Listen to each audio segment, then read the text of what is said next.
you fed up with dieting and ready for a lasting lifestyle change? TOPS, Take Off Pounds Sensibly, is a nonprofit group that can help. They meet at the Senior Center every Friday at noon. There's no special food to buy. Learn how real food fits real life, a lifestyle you can live with longer and healthier. Visit tops.org to learn more or call the Senior Center, 520-4945. A broadcasting outreach of Franklin.tv. You're listening to WFPR-LP, Franklin on 102.9 FM. And worldwide, anywhere, anytime at WFPR.FM. It's so nice to have you with us today. Welcome back. Okay. Right. Time being 7 o'clock, I call to order the September 27th Franklin School Committee meeting. Meetings are recorded by Franklin TV and shown on Comcast Channel 11 and Verizon Channel 29, as well as recorded by Franklin Matters. Any individual who also wishes to record this meeting must notify the chair in accordance with Massachusetts General Law, Chapter 38, Section 20F. All right. First on the agenda, we have our pledge student, Allie Prito. Allie, if you wouldn't mind coming up. I just want to read a little blurb that we have from some of your teachers. Okay. Allie is a 5th grader representing Oak Street School this evening to recite the Pledge of Allegiance. Allie is the daughter of Armindo and Jeanette and the sister of older brothers Nicholas, a 7th grader at Horace Mann, and Centino, a 9th grader at Franklin High School. Allie's teachers have asked her to represent Oak Street this evening because of how well she represents the school's Acorns values. Allie has demonstrated particular strengths in the core values of caring and never giving up. She regularly checks in on her friends to see how they are doing, and she is quick to scoop up a classmate who may not have someone to talk to or work with in class. Oak Street students gravitate to Allie, and you can see them brighten up as she includes them in her activities. This is evident when Allie volunteers to support kindergartners in the library during her own recess time. Allie's work ethic is unmatched.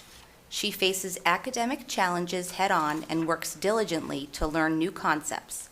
Science and social studies are her favorite subjects because she likes to learn facts about the world around her. Allie is an all-around Oak Street scholar who understands her responsibility to work hard on her own goals and look out for the people around her. At home, she enjoys playing soccer, listening to music, and completing arts and crafts. She also likes to play board games and watch movies with her family. When she grows up, Allie would like to be a teacher. Allie, if you wouldn't mind leading us in the Pledge of Allegiance. So we're all going to stand. I pledge allegiance to the flag of the United States of America and to the republic for which it stands, one nation, under God, indivisible, with liberty and justice for all. Thank you so much, Allie. Thank you for having me.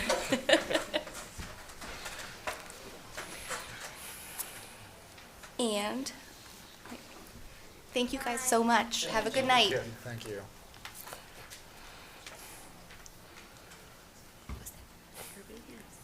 All right. So as is customary, we will pause for a moment of silence.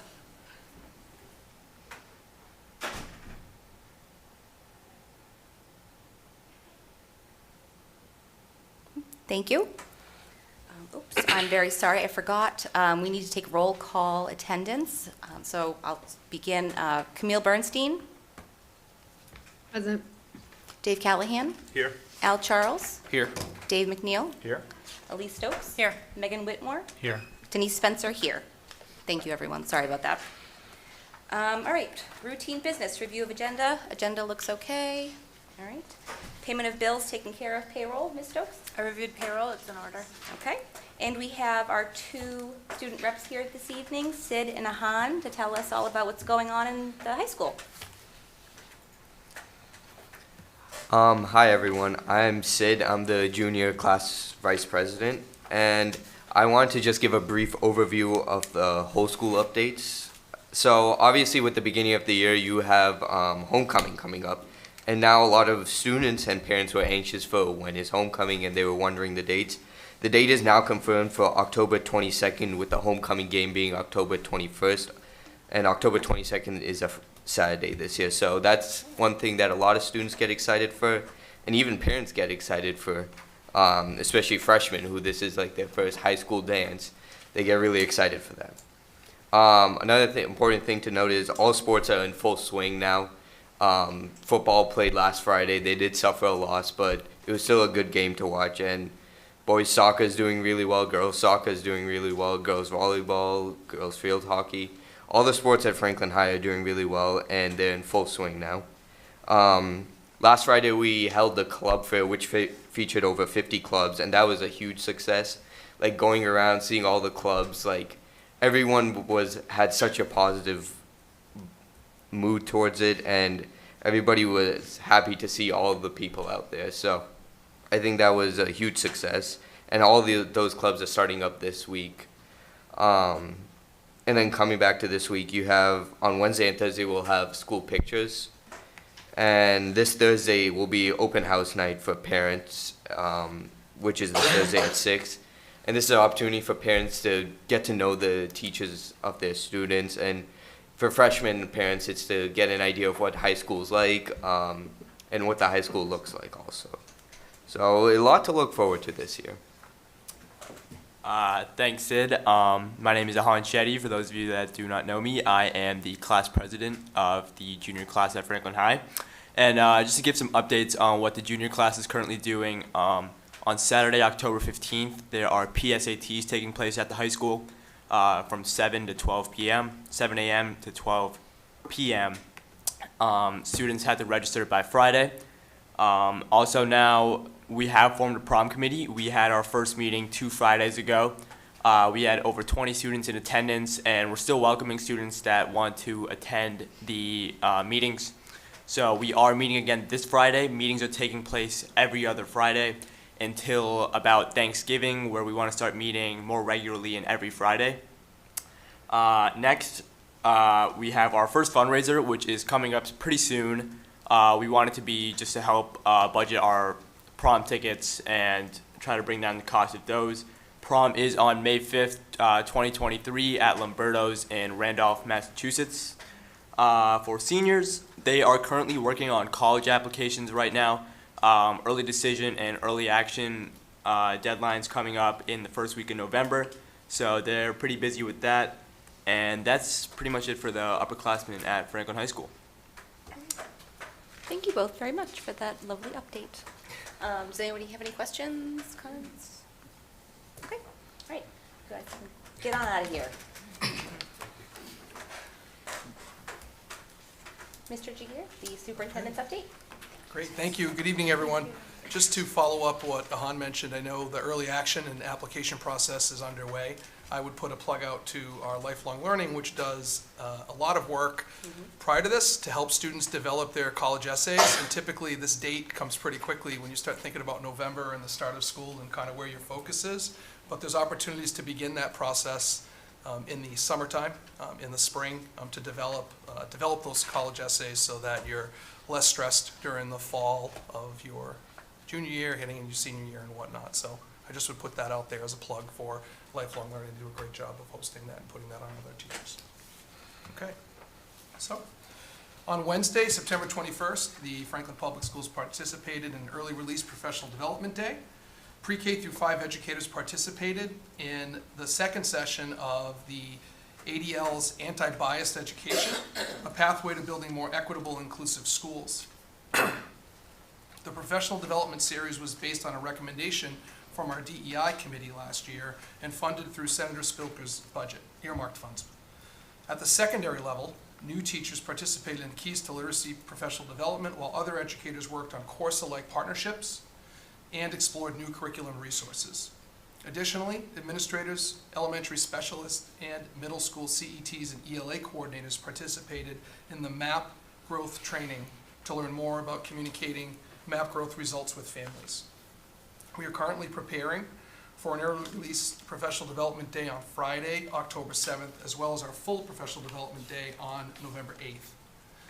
The morning of November 8th will kick off our 2-year pre-K through 5 Science of Reading PD, while secondary level will focus on building-based initiatives. Based on last year's feedback, educators wanted to learn from and collaborate with colleagues, and as such, the afternoon of the 8th will focus on offering a menu of choices once again.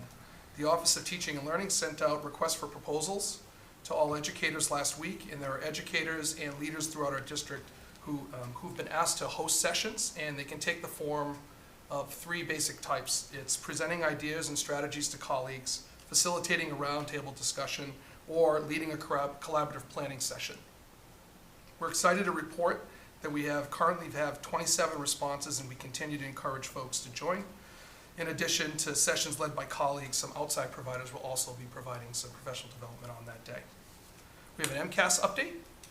The Department of Elementary and Secondary Ed will release its 2022 MCAS accountability results at noon on Thursday, September 29th. Dr. Rogers participated in the DESE's webinar today, and more information about the data being released from DESE will be forthcoming, and the school committee can expect an MCAS presentation sometime in November.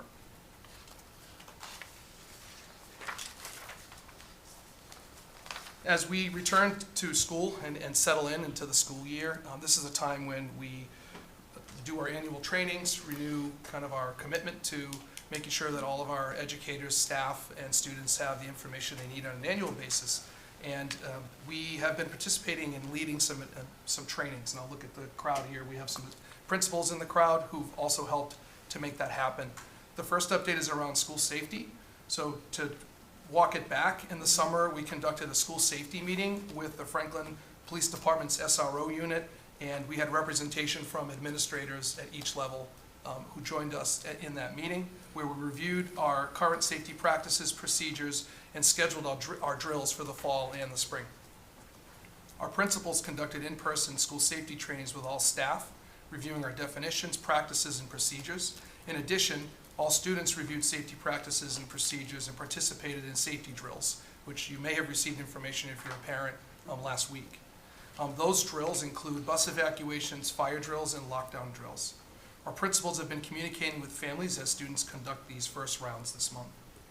We also have mandated trainings, so all of our staff have been completing their mandated training, which includes a review of our policies and procedures. This year, we've implemented an online training platform called ArcsEd to enhance the training with videos and visual aids to augment our policies. ArcsEd describes that system as simplified, centralized, and memorable with videos and infographics, ensuring that staff have the information they need for a variety of situations. Some of the topics included in that dashboard and in that training are around copyright, Section 504, FERPA, non-discrimination, anti-hazing, universal precautions, bullying prevention and intervention, sexual harassment, and other modules. We created accounts for each staff member, providing access to training through a dashboard, and they complete that sequentially at their own pace, but they've been given a timeline to make that happen. At this time, we have over 700 faculty and staff members who've completed that training since it's been rolled out, with a few remaining, and they still have time this month to complete that. The final module is a feedback survey, which allows staff to provide insight and feedback to the in-district training modules that we've added along with the companies, so that we can continue to improve that system and provide staff with what they need. Website communication. Last week I sent out an email to families on the 16th. One of our goals was around communication, and I talked about some of the updates we've made to our website. You know, we see the website as an opportunity. It's a centralized hub where everyone knows to go for information. So our website is currently under review. We're cleaning up and updating some of our practices, some of the information that exists in there, and we'll continue to do so throughout the year. More recently, I said this in the email, but I thought I would just mention it to everyone who maybe is tuning in. We added a school safety page, which talks about the types of plans we have. That was from a request out of our policy subcommittee meeting. We also added 2 additional areas where we have a communication guideline that I would walk through, but basically it talks and it describes how to resolve concerns or problems folks may have at one level or another. So basically the website gives information on who's best to help someone who has an issue or needs something resolved, help them get the quickest answer, the most appropriate answer. And for example, if there's a classroom issue, the best person to go to is the classroom teacher. And then we've stepped it out to say if you have something going on that's maybe school-based or discipline-related, reaching out to a school administrator. If it's something related to policies, practices, procedures, or something that wasn't resolved after you've worked through some of those channels, it would lead to a central office call. And we just tried to really highlight and outline how people can understand our process and make sure, cut down on any frustration or confusion around who's best to help resolve a problem. So that exists, it's on the website. We will continue to communicate out information about that, but I just wanted to highlight that. And the last is our bullying, harassment, non-discrimination. Those existed in multiple areas, so what we've done is put them all in one area on the page, and it's under the Family tab. Final note is on staffing, and today we'll report on 9/27. We currently have 3 teaching vacancies. One is a subject area teacher, 2 special education positions, and for support positions, we have 13 openings for our ESPs. You may recall on the last update on 9/13, we had 5 open positions, so we've decreased that to 3 with some potential candidates in the wings. And also we had 16 ESPs, we're down to 13 at this point. So those are our direct teaching staff. We continue to hire, we continue to work. I look at some of the principals we have here tonight from the elementary level, but I would apply to the middle and high school as well. We actively are seeking qualified candidates, going through the process that we go to recommend folks and try to put the best adults who are qualified, licensed, and capable in front of our students. So we'll continue to do so, and we'll continue to provide staffing reports until we've been able to fill those positions at that point. Any questions for me regarding the report? Camille?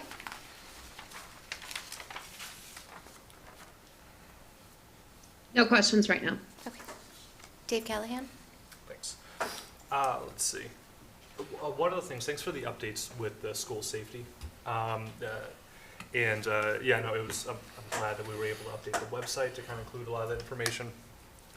One of the things, just for kind of everybody at home, could you kind of expand on, I know at our policy meeting, we talked about, especially like the lockdown drills, are, it's all age appropriate. So lockdown drill that, that's in the kindergarten is a little bit different at the high school.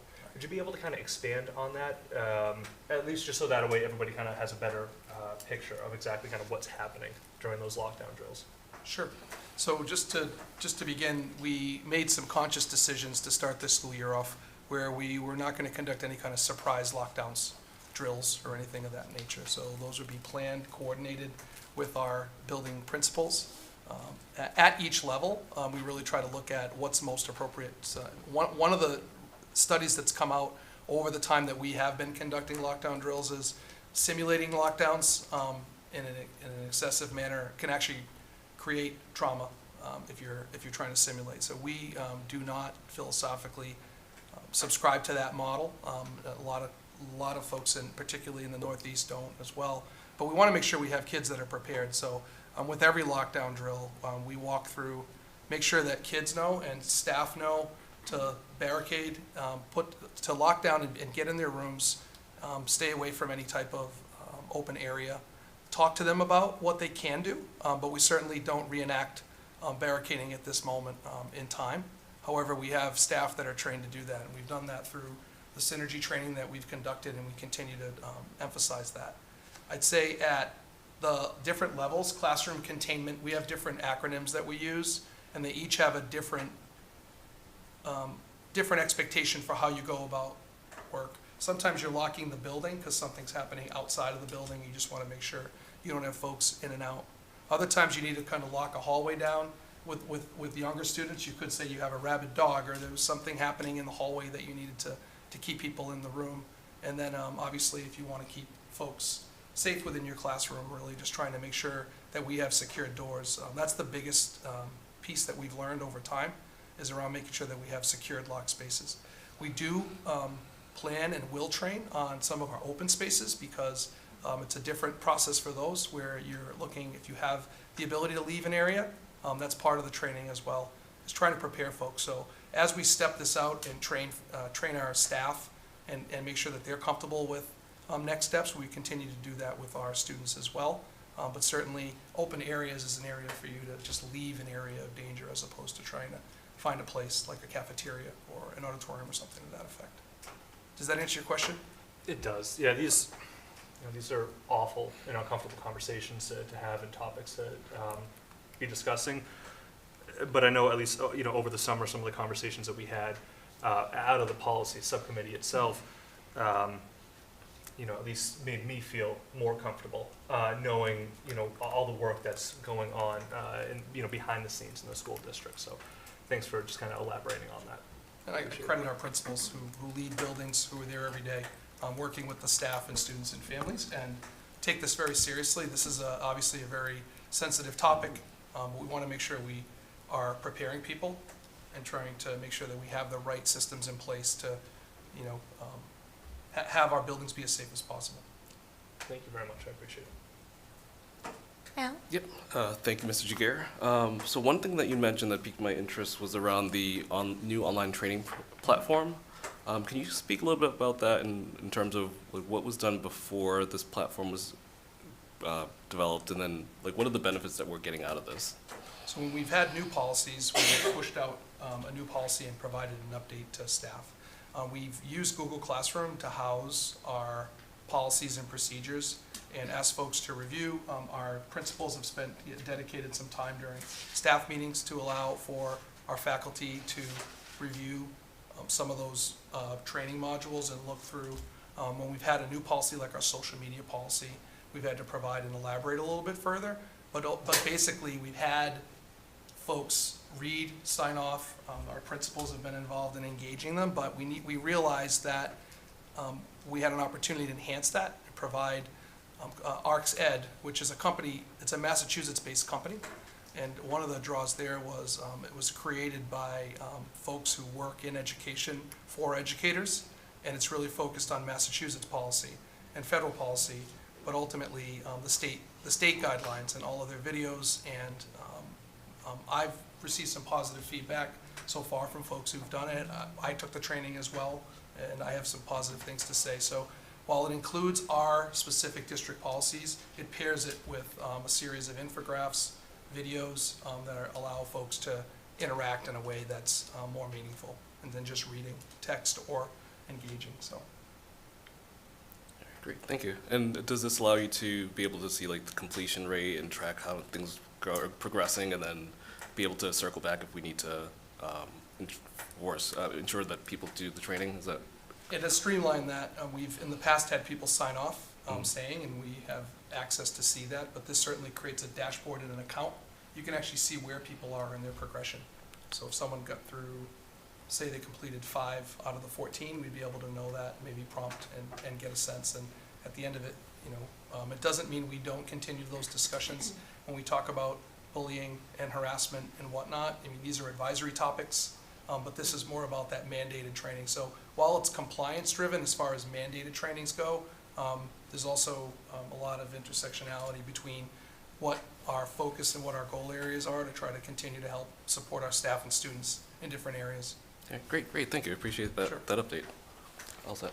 Okay, Dave McNeil? Thank you for these updates. Yeah, it sounds like the both the professional development days as well as the school safety days are just a really beneficial training for all teachers and staff. And thank you for looking through the website as well to update and making sure that all the relevant information is easily accessible for our communities. I appreciate that. Thank you. Elise? Just to clarify, is October 7th a half-day PD day? Did I hear that? Friday the 7th is an early release. Man, Yes. I read all the newsletters, and I sit here, I voted on the calendar, and still they get by me sometimes. Okay, October 7th, got on a Post-it. I also really liked that who to contact to resolve an issue piece of the website. I think that that's an important thing, and hopefully that can get pushed out somehow. Maybe that goes through the newsletters or emails or something. It was part of a first hit with 4 or 5 items that was kind of a longer email, but it was the back to school and making sure that we had some timely information out. And I didn't want to inundate people with 5 or 6 individual ones at once, but I think we can revisit that and push that out in a way that's appropriate. Yeah. Because I think it will help people to really understand who they should be contacting. For Right. example, a school committee member, it's not in the purview of the school committee to deal with a student issue. Right. But if you have this language, maybe there's a way we could script kind of a response that says, you know, it sounds like you have a student issue, I would direct you to go to the person closest to the issue, visit the site, that type of thing. Right, not only does it help the families that are having an issue, but it helps, you know, building admin or school committee members or Right. social lovers or other people that might be getting these requests that they'd love to help, but it's not really their, Right. you know, Right. where they're, like you're saying, their purview, right? Okay, thanks. Megan? Yeah, thanks for the update, and yeah, it sounds like really good streamlining of information and training and a lot of important, really great stuff. So thanks very much. Thank you. Thank you very much. Right, moving right along to guests and presentations. Mr. Jahir, I believe first on the agenda is the district improvement plan. Yes, so we're going to move over to the front podium. And I'm excited tonight to share the district improvement plan and also our early childhood and elementary improvement plans. As we kick this off this year, we worked really hard. I won't get ahead of the presentation or the slides, but I will say that this team has worked really hard, and for the first time that I can remember, we have a school improvement plan that's by level. So all 5 elementary schools worked really hard this summer to collaborate based on some of those district kind of high-level goals. I'm going to move with the camera, hopefully, just like the Mr. Rogers thing. Where you have worked really hard to be aligned, and one thing that we share a commitment in is a shared experience for our students, and I'm really excited about that, and I'm excited to present with Tina and Paula tonight. So without further ado, just to walk people through our strategic planning cycle. This didn't start the first day of school. Our admin team has been actively working on this since last May. A strategic planning meeting took place with our principals, where they really tried to hone in on some of the priority areas and look at PD in particular at that time, but also provide feedback on some of those key areas that we wanted to tackle next year. At that time, if you remember in May, it was a bit of a transition as well. I was going to be transitioning to my new role, and Dr. Ahern was going to be transitioning to her new role. So in the midst of it, this team really served as the anchor for our district, and I think that's something to really be proud of. I can't highlight enough the folks who were in these roles to be able to keep a steady ship when you have a captain kind of moving in and out. I really can't speak enough about the team that I work with, and I'm really proud of the work that they do daily. The pre-treat took place, so that was the day after school got out, and there's no rest for the weary. This team was ready to go. I'm reminded of this might date how old I am. There was Emmitt Smith had won the Cowboys won the Super Bowl, and he was doing bench presses for this Nike commercial, and he talked about, you just won the Super Bowl. What are you going to do? Are you going to take time off? And he went, I just did. And then he kept going. So I think about this team, and they are a bunch of Emmitt Smith, people who came in and said the day after school's out, when it was probably a time where if I put my principal hat on, I wanted to be in my building, checking people out, making sure everything was squared away so that I could wrap up. They were meeting to talk about next year with us, so it's not lost on me. From that meeting, we worked on summer groups, working groups, some of which you'll see in the SIP presentations, and a lot of that work was how do we work in small mini teams to tackle some of these ideas throughout the summer, and they did that as well with our leadership from Dr. Rogers and Mrs. Morano to work through the summer and work on that with our assistant principals, who are also, when I say admin, I mean all admin. Then we had our retreat in August, and we went to Dean College, far commute, and we held a retreat there. It was basically a 2.5 day administrative retreat where we really dug down and said, hey, we're going to really focus on what are our shared goals and how do we turn these into actionable steps, and where do we have agreements and where can we create entry points for each school based on these goals. So, and then finally, some level-based meetings that took place in September with our teams, and they really worked together to create a plan that brings us through this year, but also starts to look to move ahead with what future years can look like as well. So for our presentation schedule, we had our digital learning integrationists who had completed their plan last year kick it off on the 13th. Tonight, you'll hear about the DIP, the District Improvement Plan, and then you'll hear from our Early Childhood Development Center and our elementary level on their plans. And then on October 11th, the next meeting, you'll hear from the secondary level. And then finally, we have our DEI director in the Office of Diversity, Equity, Inclusion who will present on the DEI plan, which is connected to these. You may have noticed in the DIPS tonight, you're going to hear from our elementary team, and they'll speak to the 4 main goal areas. That'll be teed off by Paula and Tina. But ultimately, the 5th goal area, we're going to dedicate a school committee meeting to, just to work through and make sure. But that does not mean that it's not happening and occurring. It actually is occurring, and that's how we've had it. So Paula will speak more to that later.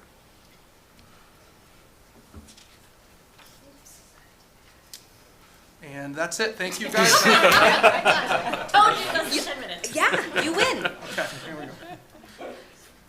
All right. So, aligning our systems.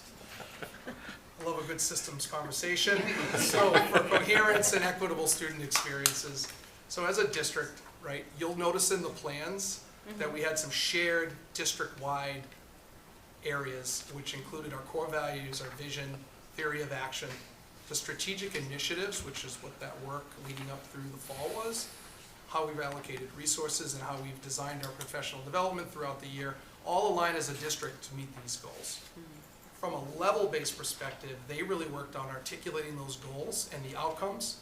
And then by school, you have these goals, you have these actionable steps, but you have 5 elementaries that all have their own culture, their own place. They're all really working towards these goals in different areas, so the entry point might be different, right? So they're finding ways in which, where do I enter this particular goal?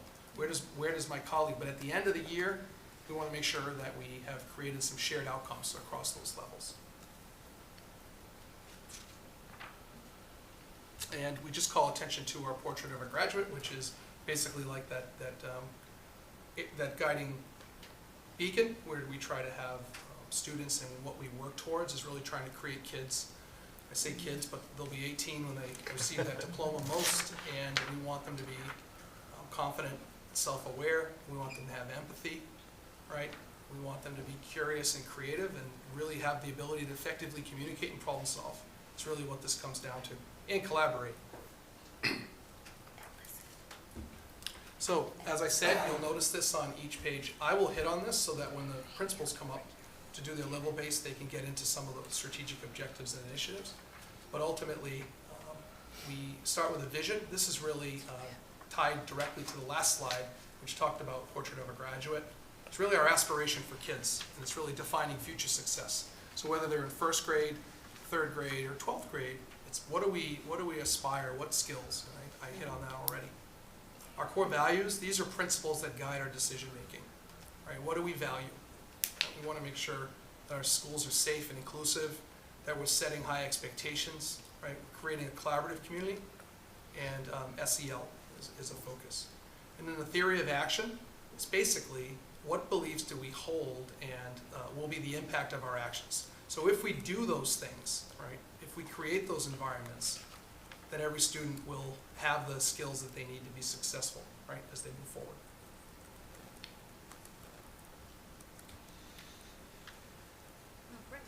So when we do our strategic planning and we look at our strategic objectives, these are our overarching goals, our key levers of improvement that we want to see to achieve the vision, the what and the why, to achieve the vision we set. And then then you'll hear from our principals later this evening about our strategic initiatives, which is the projects and programs that support and how we're going to achieve these objectives. This is the how. And then we have our outcomes, which measure the success of our plans. So if you've noticed, our first 4 strategic objectives, supporting social and emotional well-being of staff and students, engaging rigorous curriculum, high-quality instruction to meet the academic and SEL needs, and engaging in two-way communication. These are our strategic objectives that we've had actually since 2018. But you will then notice that our initiatives, our action steps, and our outcomes have grown. And of course, then we had the interruption of the pandemic in between, so we have some room to grow. And you will see that later as the principals present their plans later on tonight.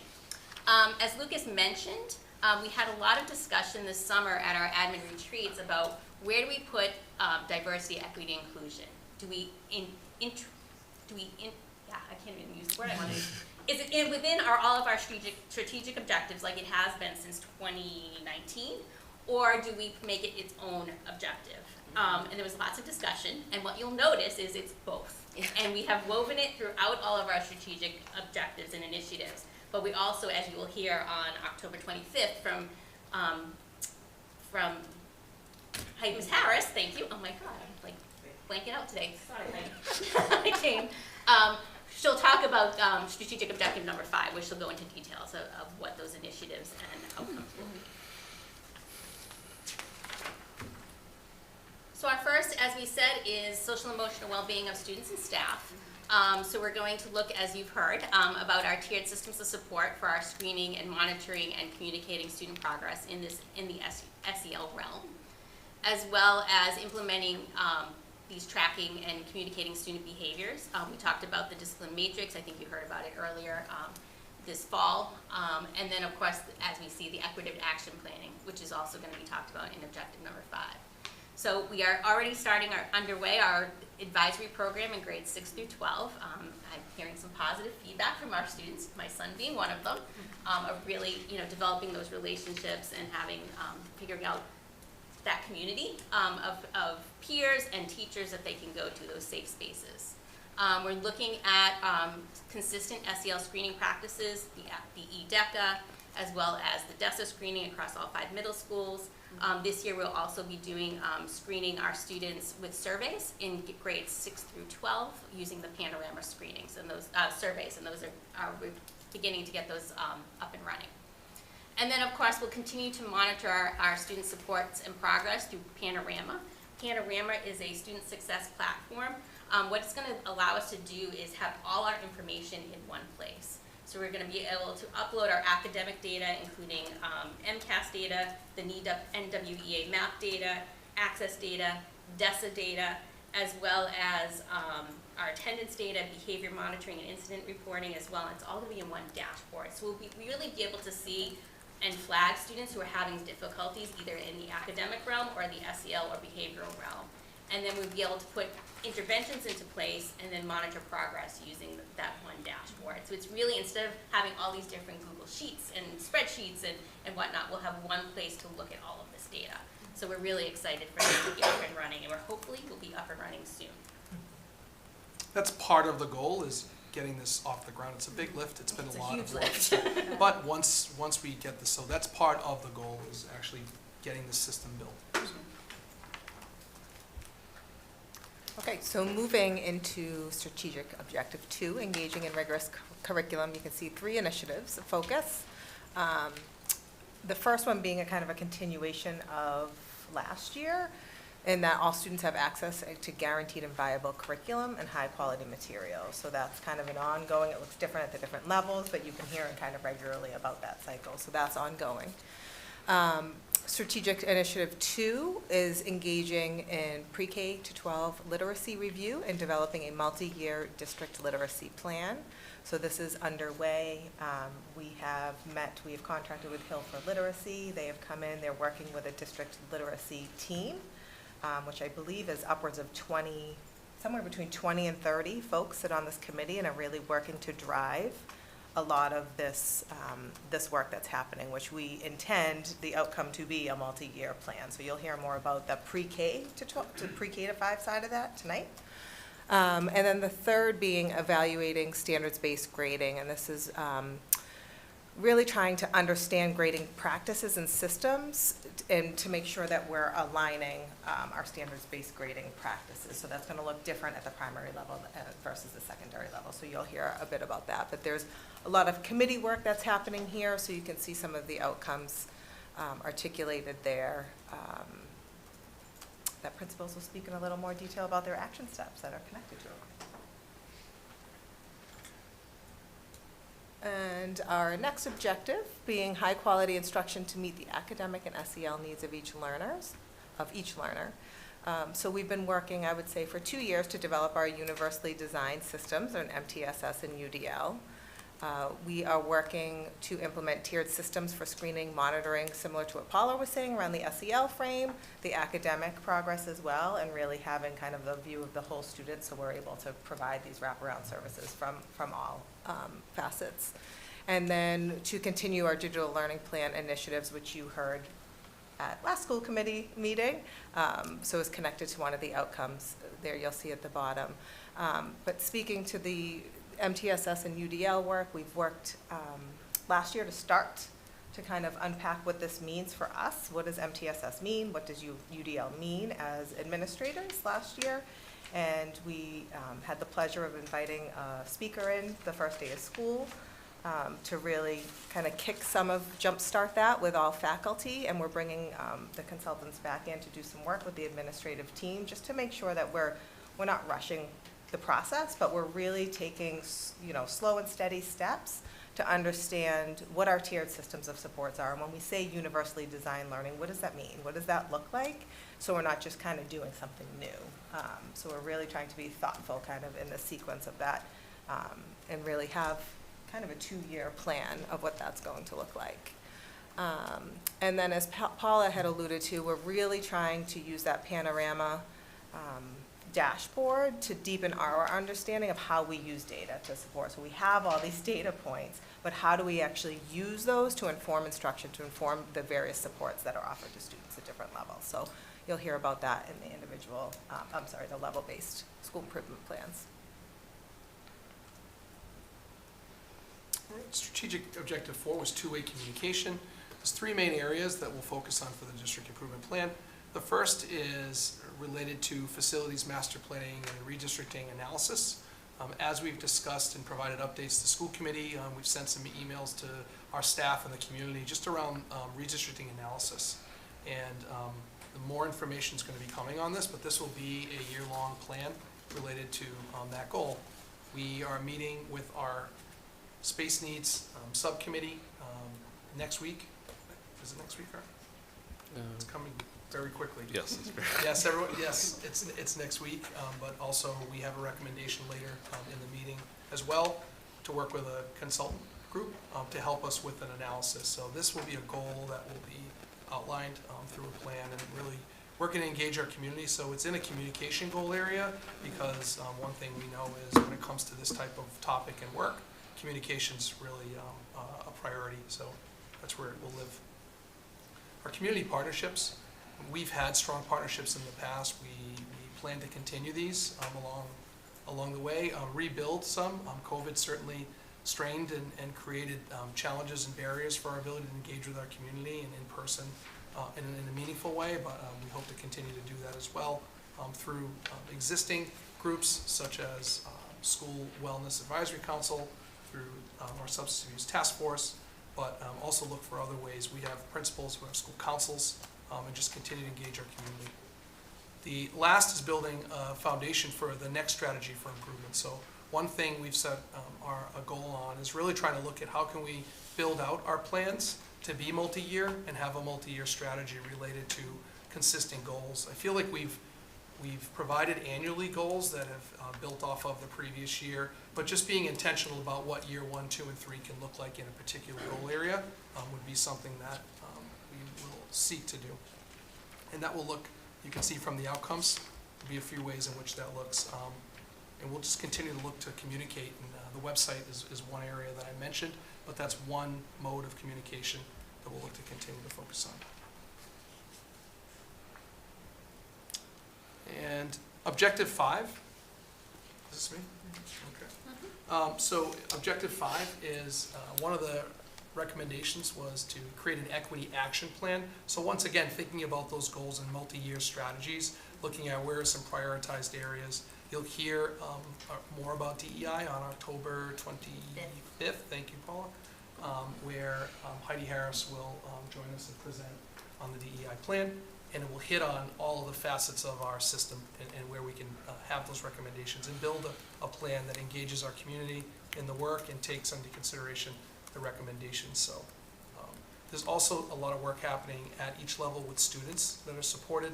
So in the DEI realm, there'll be student supports equity action planning and engaging our stakeholders in our community in the work.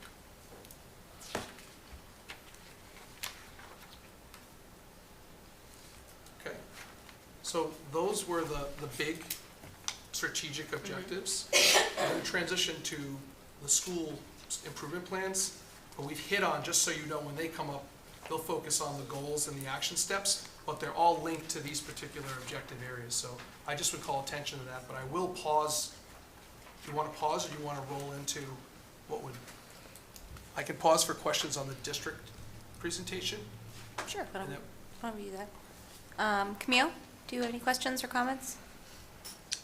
I just wanted to ask, it might be that in other districts it's called something else, but can you define what a literacy review is? Sure. So we are contracting with Hill for Literacy, a third-party consultant, to come in to help us with the process. But ultimately, they're coming in to gather educator feedback. They will be conducting interviews in all of the schools and pulling those that teach literacy together to hear from them what are some best practices that are being used, what are some resources that are being used, and really trying to gather information about what we do at the various levels when teaching literacy. And then similar to our equity audit, when they came in to kind of gather data and information, they'll then share back a report with us that will then guide our process for curriculum review. So we're thinking, at the pre-K-5 level, what curriculum resources are out there that are of high quality, that can provide students with equitable access to Tier 1 instruction. And then at the secondary level, more of a multi-year phased plan is what we're being told will come out of this, around the different units of studies and recommendations around potentially some literature that can be embedded within units of study and such. So, so that's kind of what the process is going to look like. Does that answer Thank you. And I had another question. I just wanted to hear a little bit more about the standards-based learning. I heard you mention it might look different at different levels, but it is being looked at all levels? Yeah, so the standards-based grading report card at the elementary level hasn't been reviewed in a few years. So we are looking towards putting a committee together to start to review. This would really be a multi-year plan, because where we're entering the literacy audit, it doesn't really make a whole lot of sense to dig too deeply into the literacy realm of the standards-based report card for K-5, but more of a focus on the math side, since we've been through some curriculum revision over the past 2 years.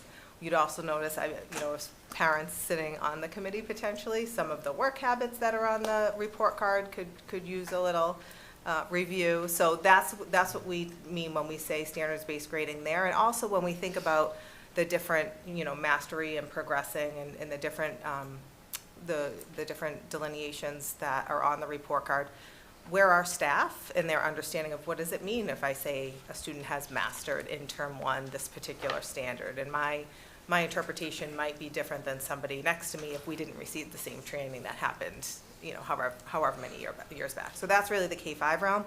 The 6-8 realm looks a little bit different, because there's no standards-based grading holistically across 6-12 generally, but 6-8 has worked over the past few years in committees to do some book studies together around what does standards-based grading look like at the secondary level. So we're really looking to explore that more. There's been a lot of teachers that have used standards-based grading in their classrooms, and we're trying to kind of identify what barriers exist that we can kind of remove so that we can move the work forward. So that committee just functions a little bit different, because there isn't currently a standards-based report card or a process in place at the secondary level. Thank you. No more questions. Dave Callahan? Thank you. I had a couple of comments. Want me to throw them all out? Or Sure. do you want to? No, go ahead. All right. First, actually, just wanted to commend you guys, everybody. You talk about having like the pre-treat, like the very next day after school year ended. I'm continually impressed with all the work that you and your team here in the district do. It's just one more indicator. So just, please keep up the great and hard work that you're doing. something else too, it was like slide 2, we've seen the portrait of the graduate. And we've, in so many different meetings, we've continued to see the portrait of the graduate and hear about the portrait of the graduate. And I'm so thankful that even after Dr. Ahern, kind of leaving and you coming into the new role, that's something that has remained consistent as that guiding light, because I do think that's an incredible principle that we have that always to kind of keep the focus moving, and I'm so thankful that it's continually been popping up in all of these presentations. One question I have with the panorama. So that's a service that we contract for. So right now, do you know how long is that contract that we have with it? Right now, we do it yearly. So right now it's a 1-year contract. But we will obviously, if we find it's useful, which we think we will, we'll actually, we'll find the funds, right, Miriam, to renew it again. So. And I definitely, I know Mr. Jagir, we've spoken about, I've kind of seen some of it in action. It has some great potential. Mm-hmm. If we don't renew the contract, how does that data kind of come back to us? Like with Google, for instance, you could do that Google takeout and you get all of your data on your own personal computer. Would we be able to get all of the student data off of the panorama if we no longer utilize it? It is my understanding, yes, because a lot of the data is being uploaded from our Aspen system, so it's automatically being uploaded nightly, actually, through Aspen, and then NWEA automatically uploads as well. So a lot of that data will automatically upload, or else we have to input it ourselves. So we'll have all that data, it just won't be in that nice package that we're going to. Okay, perfect. Panorama will provide for us. Wonderful. Yeah, I just want to make sure it's not just something Absolutely. that we lose, or that we have to keep paying the contract in order to maintain. Dr. Rogers, I want to say too, one thing you talked about when you referenced the UDL, what does that mean? It's not just a term. I love that thinking, because it is so important to kind of just to critically view, everything, and have a deep understanding of, each new system that we're doing, the program that we're launching. And on that too, we also talked about having a deeper understanding of the data, because it's easy to collect data, but to figure out what that all means, that's where the difficulty comes from. And so I loved seeing that as one of the outcomes, because that's a lot of work, but it's very important work. So that's great to see. And one of the things, I'm always a little cautious when I see the term stakeholder, because kind of when I hear that word, the kind of the group of people that I'm envisioning might be different than the person that, the people that you might. Would you just be able to elaborate, when you kind of use the term stakeholder in some of this, who exactly, what are we looking at? You're right. I think depending on the context, I think you're right. Using the word stakeholder can have different meanings. With regard to a redistricting analysis, the stakeholders that we envision include our families, parents, guardians, caregivers, our staff, our leadership, our central office, our school committee, students are all who I would envision related. Our facilities folks who work closely within our facilities, transportation, our business manager, of course, and those are stakeholders involved in my mind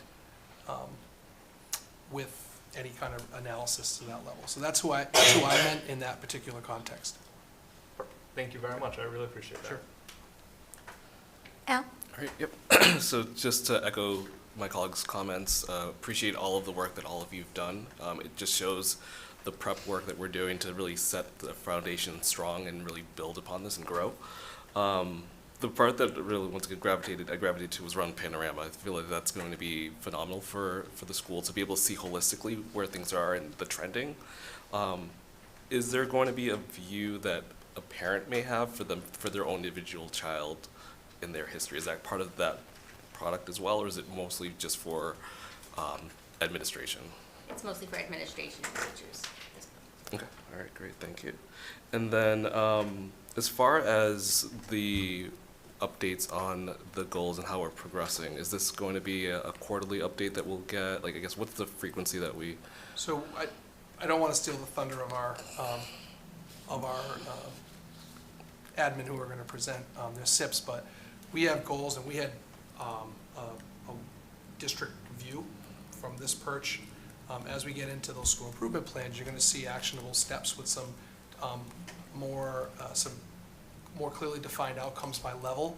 So I think it'll lend itself to, one of the purposes of us designing this process this way was, it's pretty clear today on what we can expect to be sharing out progress on tomorrow or in the spring or whenever the time is to present out on these goals. So you'll notice in the plans and when our admins speak to particular goals, those outcomes are tied directly to actionable steps. So that's how I envision us sharing out, is really connected to what did we say we were going to try to accomplish this year in our SIPs, and then that's what you can expect. So great. Yeah. Thank you. Sure. Dave, and you? Yeah, thank you very much for this overview. I know we hear a lot about multi-tiered systems of support, and it's great to see how there's a plan to keep rolling them out and improving on those, as well as developing improvement and tracking systems and support systems for social emotional learning, as well as improving the curriculum. So yeah, thank you very much. Elise? Oh, yeah.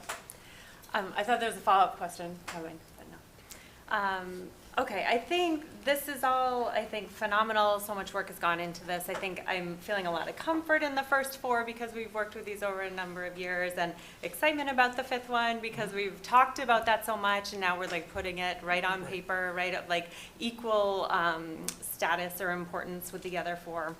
And that all feels really good. I guess the one question I have, sort of like with the big picture with that awesome slide with the road and the timeline, the bumpy road, but we all made it through type of thing.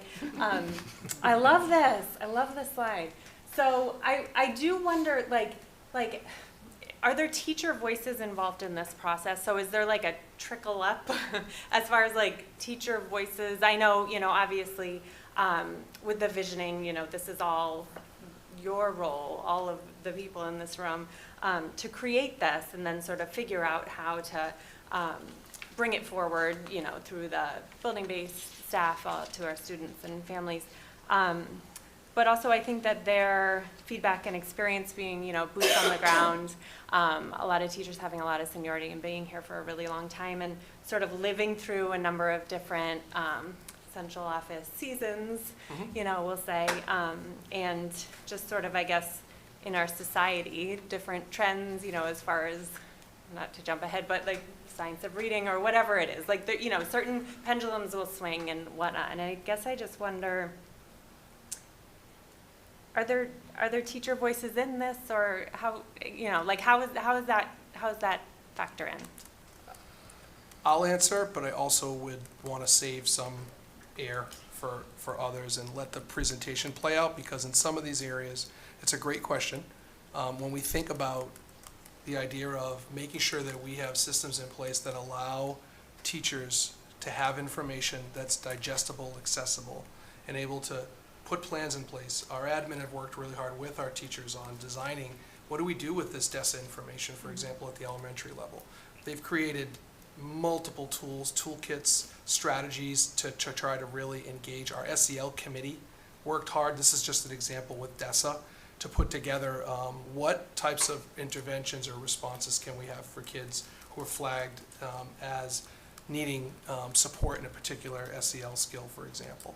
So a lot of that work has gone in. What we're really focused on this year is, and I'm going to say it, I know it's said a lot, Systems. we're trying to make sure that we have systems in place that are consistent, and we have consistent resources and support for all teachers across all schools in a way that helps support this work. So with that in mind, that's one example. I think as we hear from others around some of the curriculum initiatives, some of the work that's happening, literacy across all of our levels is an area that has come up time and time again as an area of focus.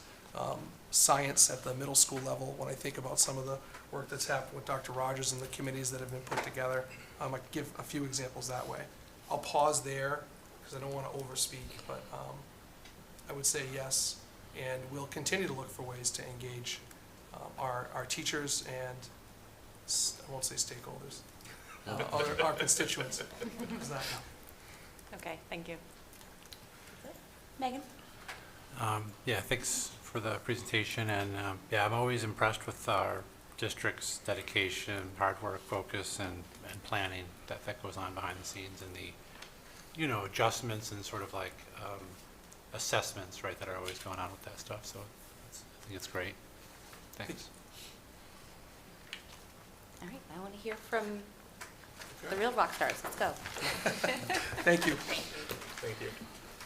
Okay, so next I will call up Ms. Kelty Kelly, principal of our ECDC. My slides. Yeah. Right here, yep. Put these up. She put together a visual. This is the way my brain works, that's all. I couldn't put up the whole SIP. I thought that was a lot of content. No, you can stay above me. I'm all about having company. So hi, yeah, I'm gonna trip over. So I'm Kelty Kelly, I'm the principal at ECDC. And yeah, this is the way my brain works. So I took the SIP and I kind of put it in perspective. You all have the actual document. I don't need to reread it to you, but I wanted to provide kind of an overview.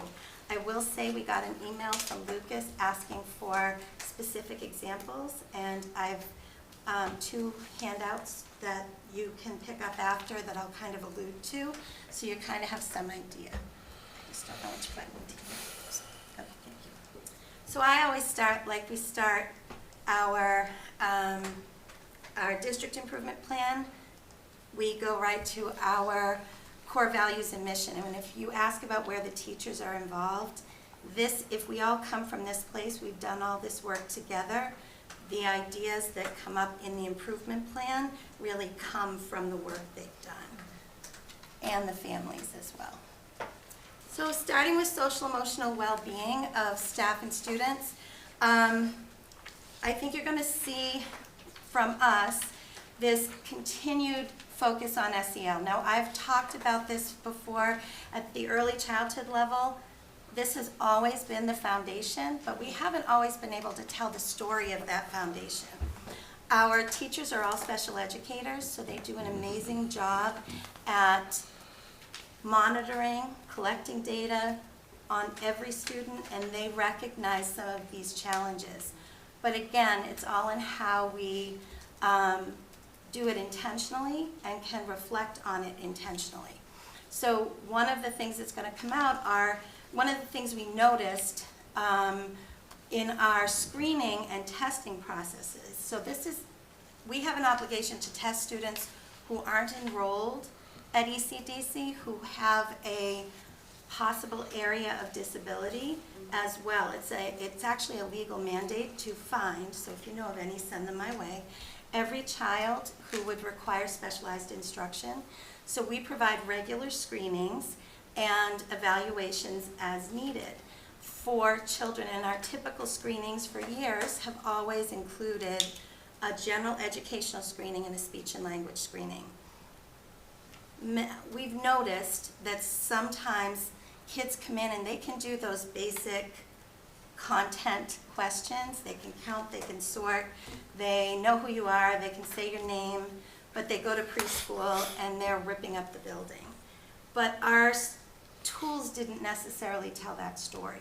So one of the things we're doing this year is we are using the DECA to help in those cases. Now, we can't conduct the DECA, it's a screening, on students unless we know them. I forget if it's 8 weeks or 12 weeks. But their parents can complete it and caregivers can complete it. So that's what we are doing. We're instituting a new procedure that came out of things that came up with teachers and feedback, and I think it's going to make us stronger overall. And likewise, we're going to be able to use that same data when we do social emotional tracking on our own students. So again, it's a tool that's going to provide us with targeted interventions. I printed out for you, this sheet actually is a redacted copy of something that was done on a child last February. And this child was found to be an area of need. We look at 3 protective factors: initiative, attachment relationships, and self-regulation, as well as behavior. Their areas of need were initiative and self-regulation. in DECA, you can actually print out a list of targeted interventions. My fingers don't want to work right now. For the classroom or for the family. I did it for both for you, but there are home strategies. So children that we screen that, okay, maybe we still don't think they need a full eval right now, we can now send them home with some targeted interventions and then have them follow up with us in 3 to 6 months. And so it's going to just help us better tell the story of children who've come through that, yes, behaviors at 3 years old that seem developmentally appropriate probably are, but by 4, if that behavior hasn't improved, it's probably an indicator of something more. So that's kind of the big piece there. There's also a copy of just general, this is the 3 protective factors. There's one for each of them. And these are just strategies, again, for families, simple things for attachment. What can you do? Hug and cuddle together. There's nothing more important than that, taking that time, and sometimes parents need to be given the permission to do that. And so these are simple things that are available to families through the DECA. So thank you, Paula. We're very grateful to have it. And then for us this year, our biggest challenge, and I think I've shared this before, is our comprehensive curriculum, Big Day for Pre-K, has gone kind of out of print and has shut down, and it's a big process to figure out something else. I will say that Tina and Tim have been amazing in helping us try to track down materials, even now, for the 3 new classrooms that we have. So we're really finding ourselves in this place where teachers are so, they're so creative and they're able to make things happen. But we do have an obligation to ensure that all students have access to equitable materials. And this happened to no one's fault, but we're doing everything we can in the short term. I know that the new curriculum will be a process to decide, but we actually don't want to go forward till the literacy audit's done, so that can help inform it. And you know, my job is always to make sure that it remains developmentally appropriate, play-based, and really is comprehensive for every child. But all of these pieces come directly from the staff. We have handwriting without tears, and we're rolling out simple pieces of that with our occupational therapists. We actually got, we have 9 kits, now we have 10 classrooms, so we, again, need to get some more materials for that, but what we have now, we certainly can make it work, and then to decide where to go. And again, zones of regulation, second step, all things that teachers have really wanted to take on and have created SMART goals around them to help inform that process. And again, this is UDL and MTSS. At ECDC, I actually purchased a course, Paula help me, for staff to take it, fitting it in with, first of all, let me say I am very pleased by the ongoing professional development plan. I think it really helps us plan better. Because we have all of that, this might take us 2 years to get through, but it's about 12 to 14 hours. And I think it's giving my teachers the actual real focus on MTSS, but also working to help them identify all the UDL they're already doing, right? That's the focus of what we are and who we are and of our core values. So those are going to be big pieces to make sure that we have what we need and they understand what Tier 1 is. My teachers are special educators, so they provide interventions all over the place. Sometimes what's Tier 1 and Tier 3 can get mixed up when it's just naturally who you are. So we want to create, in terms of SEL, a clear map of what the expectations are and when do we move to an eval. Say, sometimes we have students who are enrolled as typical peers, and I say that with, there's such a range of development, and they may need supports, but we need to demonstrate that we've tried interventions first before we jump to that level. And again, to be able to tell the story of it. And the other piece was in looking at all of the assessments we do. Again, we do a lot of initial evaluations, a lot of formal evaluations, IEPs, goal writing. We're actually building time into our schedule this year to really, we have so many people doing the testing and the report writing to somewhat calibrate and to support each other by sharing ideas and how we do it, to make sure that we have a good understanding, so that it's, again, it's making sure that we're all recognizing the same areas of weakness, areas of strength, and similar interventions, so that every child who comes through gets access to a similar experience. Also, we're working on our communication to families around screenings. They'll get a lot more information than they have in the past, because we want to make sure that they understand and are able to take those next steps.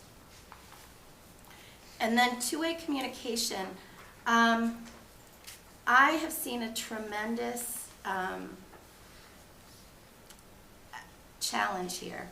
COVID has really hit us hard in a way of getting those families to be coming back into the building. I'm having a hard, like my coffee with the principal, I'm doing volunteer trainings, which usually I have lots of people at them. People aren't coming in, and I think people are overwhelmed, so we need to rethink and how we do this and how we tell the story of getting them out there. That's a big push I have, and get people to know they can too, because many of the families who've come in don't know ECDC without COVID.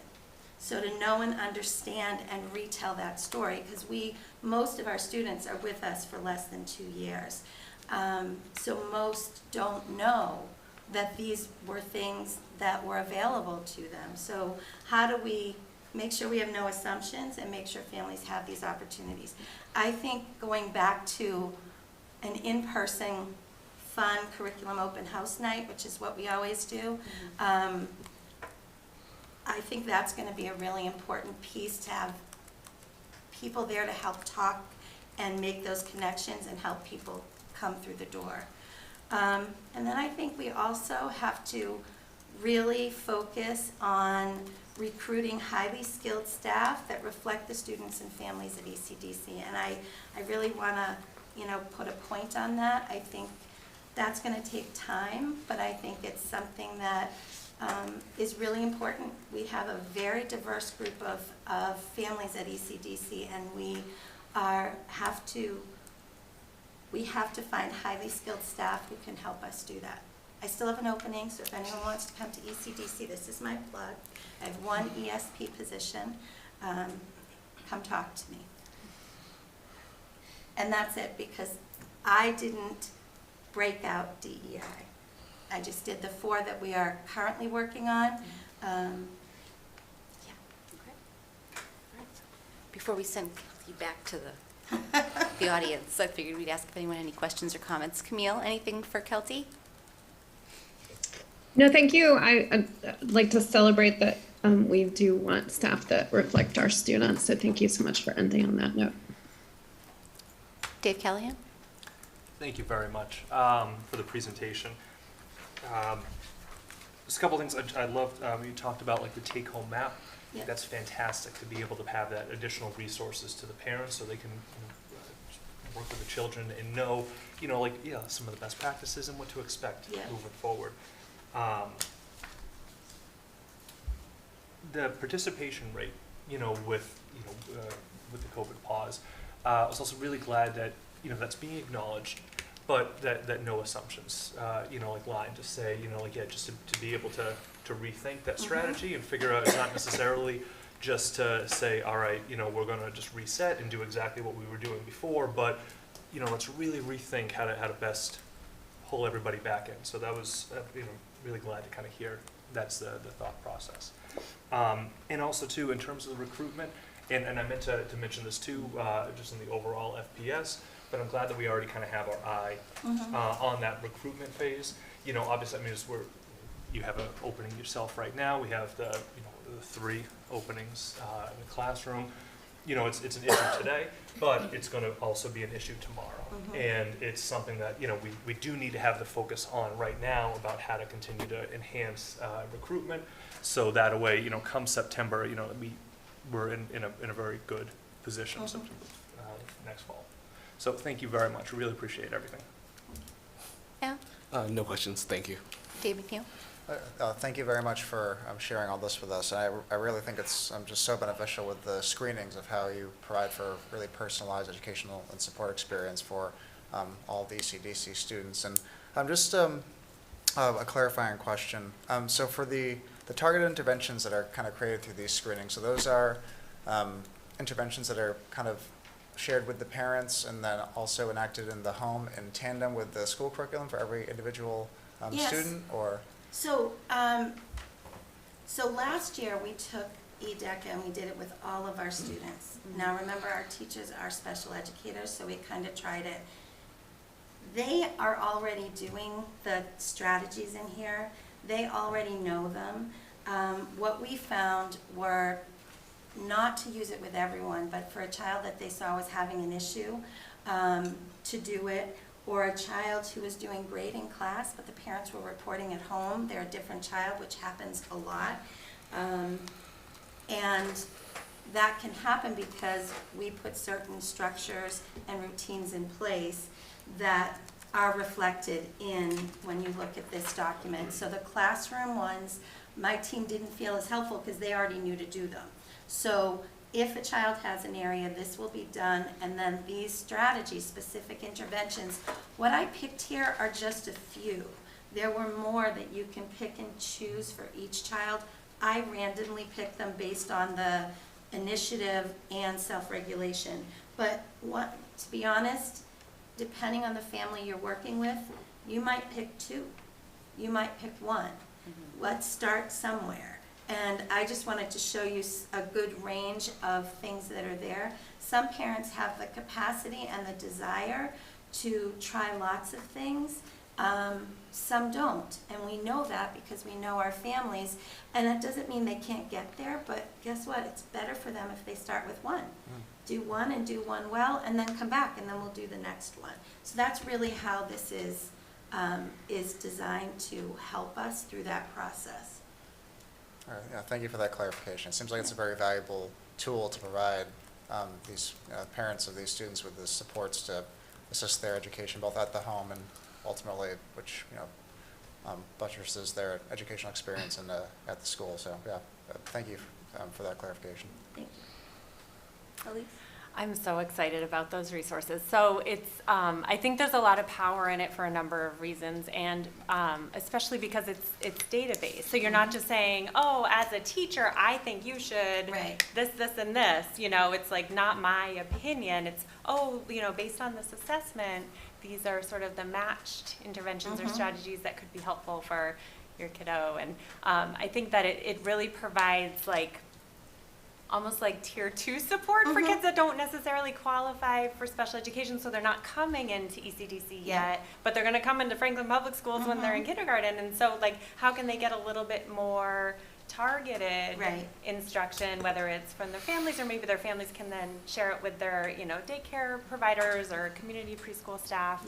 And it looks, you know, pretty and sort of formal, but simple and manageable. And so I think that's really great. And I didn't know. I just thought the EDECA was a screener, which I thought was cool to begin with. But the fact that it has all these sort of built-in supports, and it sounds like it sort of makes it easy and convenient on your side. It's not like you have to rifle through thousands or, you know, go to, you know, the cobweb parts of your brain to try and pull out some interventions. It's like right there, it's popping right up, and you're saying which are the most manageable ones, like considering the context of this family, sort of the family culture, or where they are, where they're at as far as like their kiddo's development. And if they're open to it and they've provided the caregiver, some are child care providers, some are you know, just grandparents, we can share them with them as well. You know, so here, that's when I would do like this and say, you know, you can share this with the classroom, because the classroom isn't just our classroom. It can be the other environment as well. Right, absolutely. And then that gives you data. Yes. You know, so then if they're like, oh, we've been implementing this in the community preschool for, you know, 10 months or something, or like you're saying, your special educators, they already know this stuff, they do this stuff, but if it comes up as, you know, a result on the EDECA, then when they have to, if they're going to move forward in a process, they can say, oh, let me just look over, oh yeah, we've been definitely doing that, I always do that, we've been doing, you know, and so they might not be using it as ideas, but they're using it to sort of validate what practices they've tried, strategies they've tried that maybe haven't worked. So looking for, you know, more robust support. Anyways, that's just really exciting. And I love, you referenced something about a roundtable with specialists in here, which I was so excited about. I feel like that could be really helpful, beneficial, and sort of like help families understand, you know, they might have an idea what they think a speech therapist does based on like a very tiny percent of what they actually do, because they do so many great things, for example. And then there was a quote in here that I just had to pull. So it was in 3B. So I'm like the structured one where I'm like referencing the actual numbers and letters. So 3B, and the final bullet in the outcomes, I think. Oh, actually in the document that I don't have in front of me. Read it to me. That's okay. I'll just read it to you because I can't find it right now. So I said I love the final bullet. So the quote was, evaluations and IEPs will be consistently calibrated through collaboration, although still unique and child dependent. Yes. And I was like, what a beautiful way to say that. So basically you're saying like across different evaluators, we want like a child or family to get the same experience no matter which evaluator sort of has time in their schedule. We want them to have, you know, an equitable chance or experience with the evaluation, but it's not a cookie cutter. We're not just copying and pasting and changing the kiddo's name. And so I feel like the wording of that I really appreciated. Can I do one more? Okay, so there was one more, so in the final one, the staff recruitment one actually. So there was a quote here, and I guess I just want a little bit, like I'm having trouble imagining it. So it was, staff will begin to reflect on the student community one hire at a time. And I'm like, ooh, I like the feeling of that. But what does that mean really? So I think it shouldn't be reflect on, it should be reflect. So each okay. Okay. Yes. I thought you meant they were thinking about it. Okay. I think the idea is that we want to do what we want to be mindful. And I thought that was something you were addressing, and I wasn't necessarily going to go in detail, but I do think it's something, we have a committee of teachers that we feel this is really important. And I haven't been super successful, so I'm looking to you, Heidi, to help me. To be more mindful about how we do it. And again, I think we've made some nice progress, but there's still more to do. And I wanted to just kind of say we're committed to doing that from a one hire at a time. Yes, gotcha. Okay, that reflect on versus reflect makes a difference. Even though they can reflect on it too. I'm sure you're reflecting on it, I could tell. Okay, that's it. Thank you. Yeah, thanks for the presentation. And yeah, two of my kids are in special education, and but all three have gone through CDC. One is a the sibling, right? Yep. And they've really benefited gratefully from it. It's really great service that we have in this community for it. So it's really great to hear that you're doing all this work and putting all this effort into this. So thanks. Thank you. Thank you so much, Kelty. Thank you. Thanks for sitting with me too. Go. Okay. All right. Next, we have our elementary school improvement plan presented tonight by our principals from our elementary schools. And I'm going to invite up Brad Hendrickson from Oak Street, Eric Stark from Keller Elementary, Shannon Barker from Parmenter, and Dr. Saravi Conley from the JFK Elementary School.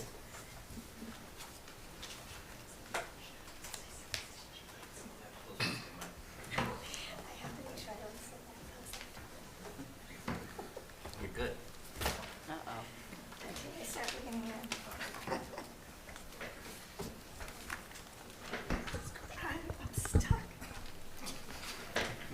Sorry, we're having a little technical difficulty here.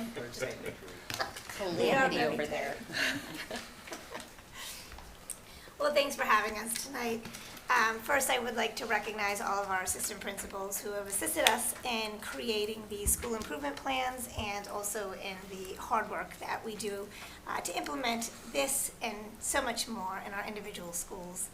I also want to recognize that this also reflects, this school improvement plan that you have in front of you also reflects Jefferson Elementary, led by Stephanie Wasik, who unfortunately was unable to attend today, but I wanted to make sure that everybody knew that Jefferson is represented here, and she worked alongside us to develop this pretty comprehensive school improvement plan for you all. So I'll start with our first initiative, our first strategic goal, which is to enhance our programs and practices to enable each student to develop their social emotional learning knowledge, skills, and attitudes. And if we focus on our first initiative, 1A, okay, great, thanks. This is where we're going to talk a little bit about the assessments that we're doing for social emotional learning in all of our schools. We are continuing to use DESA this year. All 5 elementary schools will be utilizing the DESA screening tool. Like we did last year. We did push the first one back to November. We had in the last couple of years had our first screening in October. But what we're learning is that we want to have the students to get a little more settled, move beyond our honeymoon period, and get a valid assessment of where our students' social emotional strengths as well as needs are. So you'll see that there's 2 screenings in there. One is in November and then one is in April, and then we engage in comparative data during the April one, but we absolutely use the data that we gather in our first November one. We triangulate that data with other screening and assessment tools that I'll share in just a minute. But another consistent practice that we've really moved towards and are very proud of this year is, again, not just the collecting of data, but I like to call it the so what, now what. So we take that data and what are we going to do with that? How does that inform not only our instruction and our support, but how does that, or what does that tell us about the child, the whole child? So we're analyzing the data points with our school-based teams, led by our school counselors and school psychologists, to determine the student's strengths and areas of needs, and then the appropriate tiered level of instruction and support. To get a little specific about what that might look like, at a Tier 1 level, the universally designed learning, if you will, in the SEL realm, our classroom teachers, in collaboration with the school counselors and school psychologists, are implementing a universal evidence-based SEL curriculum this year called Second Step, which has a clearly delineated scope and sequence that progresses across grade levels and throughout the years.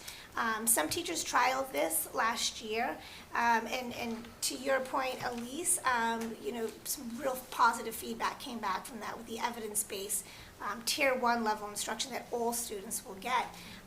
And it provides a very nice progression of competencies and skills, and it integrates the competencies in our core values quite nicely. And then at the Tier 2 and Tier 3 level, our counselors are working together to continue to develop appropriate Tier 2 and Tier 3 outside of that universal classroom instruction based on the student's specific needs and planned outcomes. So again, when I said a little earlier about triangulating the data, we have the DESA tool, but we have other tools that we're using as well. Teachers are using self-assessments, progress monitoring screeners. There's one called the Close Gap that we started using again in the spring last year, and we're using more consistently this year, which is an emotional check-in that students are able to do either by themselves independently or with a counselor. And it identifies their feelings about themselves, feelings about school, feelings about home, and then it appropriately matches different strategies that the student can use. And the student identifies what strategy they used when they felt angry and if it worked or not. And then this program helps to match with a better strategy that might help them regulate their emotions more. And then also through that, depending on the tier level, oftentimes with tier 3, what you'll find is the counselors and the school psychologists working to develop SEL goals and backwards design plans based on those students' individual goals, and it's throughout the year. So this could happen through counseling sessions, this could happen through very strategic check-ins and SEL self-assessments, and their progress monitoring along the way to ensure that the student is meeting their goal. So the next initiative is 1B, and as you're aware from Eric Stark's student and family handbook presentation at the previous school committee meeting, we've revised our code of character, conduct, and support with a tiered consequences and interventions through our newly developed discipline matrix to ensure a consistent response to student behaviors and making sure that that response is appropriate for who is responding and how they are responding at different tiered levels. It's almost like the communication plan, who intervenes first, who supports the child first, and if it's not working or if we start to see a pattern of behavior, it rises up a level. Obviously, violent, offensive behavior will automatically rise up to a higher tier. And then finally for 1C, we continue to refine our practices to ensure that our core values of diversity, equity, and inclusion are embedded in everything we do, whether it's curriculum, responses, language, our resource selection. We really want to make sure that we are thoughtfully planning. It has to start at the planning process, and then it needs to continue through any type of culturally responsive practices that we are engaging in with our students and how we're modeling that ourselves. And we're proud to share that we've already engaged in 2 ADL anti-bias workshops already this year, and it's still September.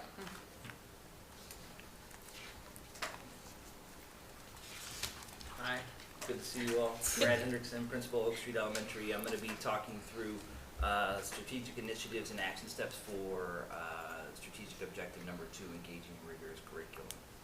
I should say thank you, Mrs. Barker. You're welcome, and I should say I'm Mrs. Barker, the principal of Parliamentary Elementary School. I got that feedback once. I did like an open house, and somebody gave me the feedback. They're like, you should introduce yourself every time. Well, you didn't give me that feedback, so maybe.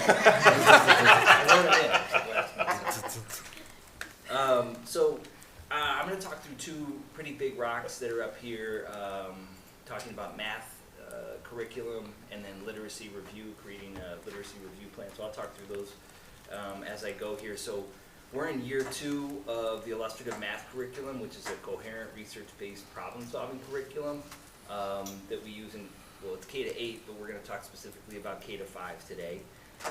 And our goal basically is that all students will have access to this high-quality math curriculum daily.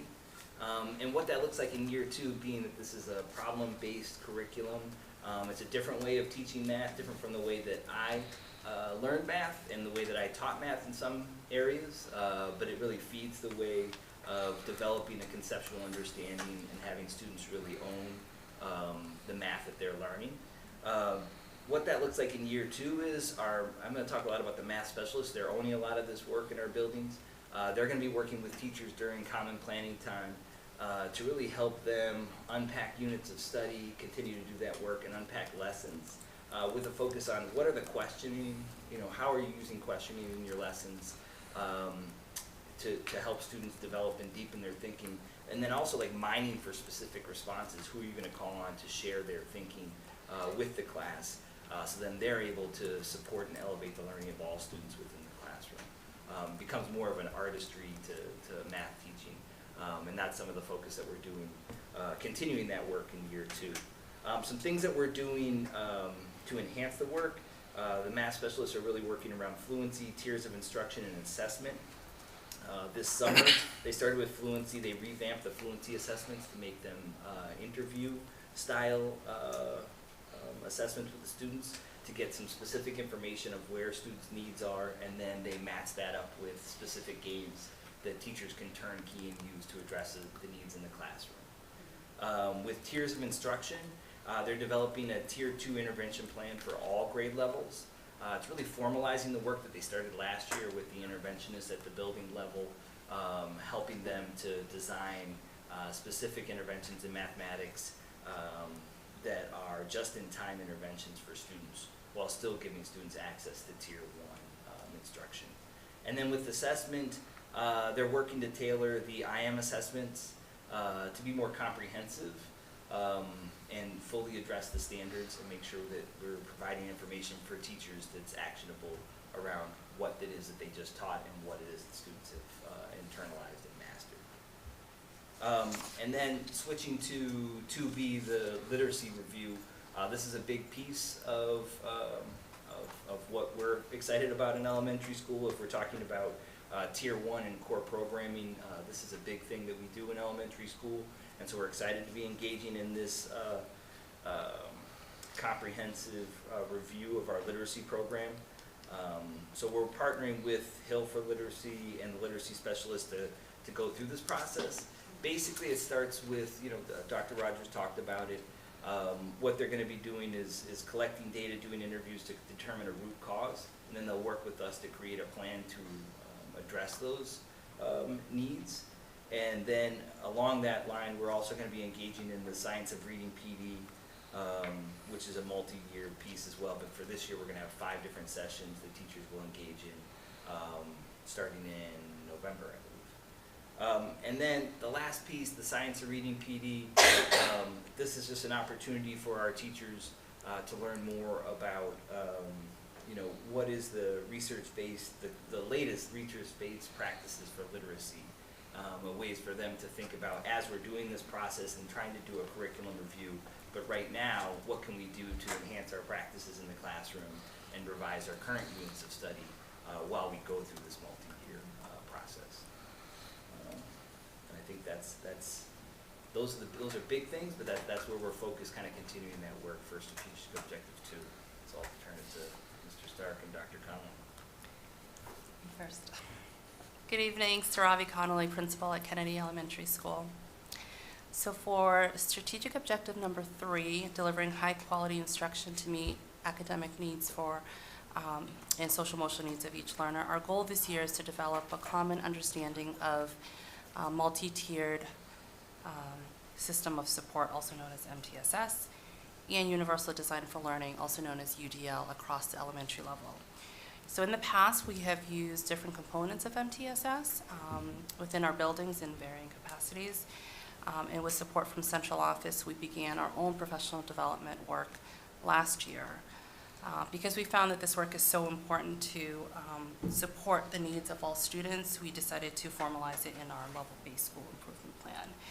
Our action steps for this particular goal include participating in ongoing MTSS and UDL administrative trainings in order to effectively implement all components. We want to create opportunities. By doing that, it will also help us increase our own understanding and calibrate our work as we better support faculty and staff. Another action step is to create opportunities to provide MTSS and UDL trainings for faculty and staff as well. And this work started at convocation on August 29th when our superintendent gathered all faculty, staff, and administrators at the high school to kick off the school year. We had the opportunity to hear from a keynote speaker, Mirko Chardin, Chief Equity and Inclusion Officer of Novak Education. And he delivered a really powerful message about MTSS and UDL and how it can really effectively help us serve our school community. So we look forward to continuing our work with him and with MTSS. Another action step is to identify support systems within each tier with a focus on Tier 1. One of our anticipated outcomes for this year is to identify instructional blocks, and by doing that, it can help us better support the implementation of evidence-based acceleration, enrichment, and intervention curricula that allow for effective support for reading and math. As we successfully complete all these action steps, we'll be able to continue to provide all of our students with equitable access to high-quality grade-level materials and resources. Thank you, Dr. Connolly. Eric Stark, principal of Keller Elementary School. And thinking a little bit, you've heard about tiered systems for screening, monitoring, communicating, particularly in the SEL realm. to think a little bit about academics. This year, we're working with Dr. Rogers and Dr. Frazier to develop a level-specific assessment calendar, which will include common screening tools such as, but not limited to, the NWEA MAP assessment. We will work to consistently analyze multiple data points to identify our students' strengths and areas for growth. And then with this information in mind, collaboratively, we will set goals for students and provide them with tiered instruction. Communicating assessment information and students' progress with families will be a big focus for our work this year. So I can give you an example of what that might look like in this area. So if you have a first grader, a first grade student might benefit from Tier 1 Foundations instruction with some universal support, such as a personalized word bank. But then in addition, they may access a Foundations reteaching group with an instructional interventionist, and you may hear as a parent that they're benefiting from all of those layers of support inside of the classroom, and the teacher anticipates them continuing to make progress towards grade level mastery. So that's just an example of one way in which parents might be communicated with, in addition to some of the work that is happening in the area of MAP, as Mr. Jagir referenced, connected to the PD plan. Finally, we want to conclude with strategic objective number 4.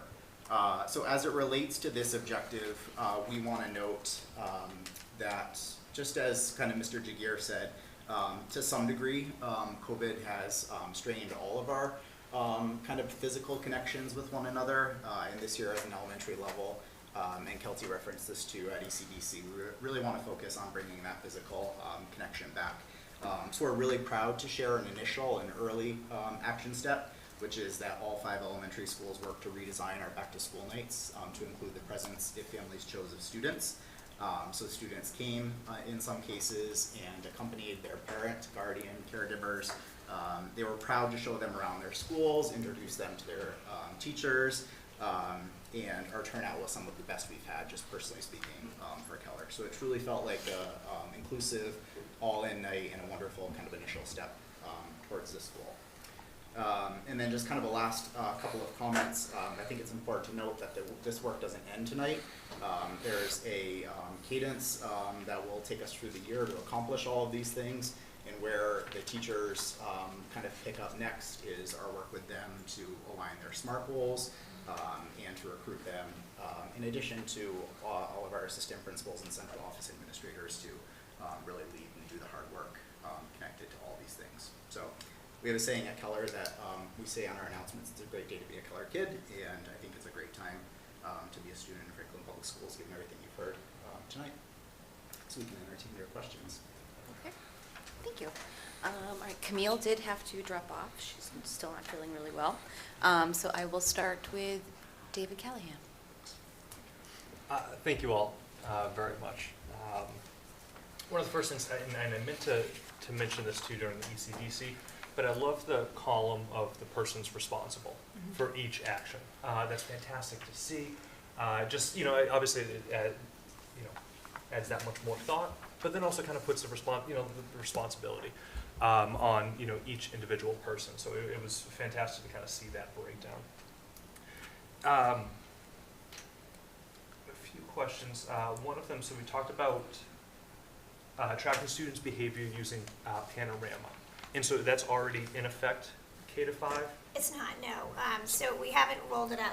Mrs. Morano was speaking earlier that it's a big undertaking just to get it up and running.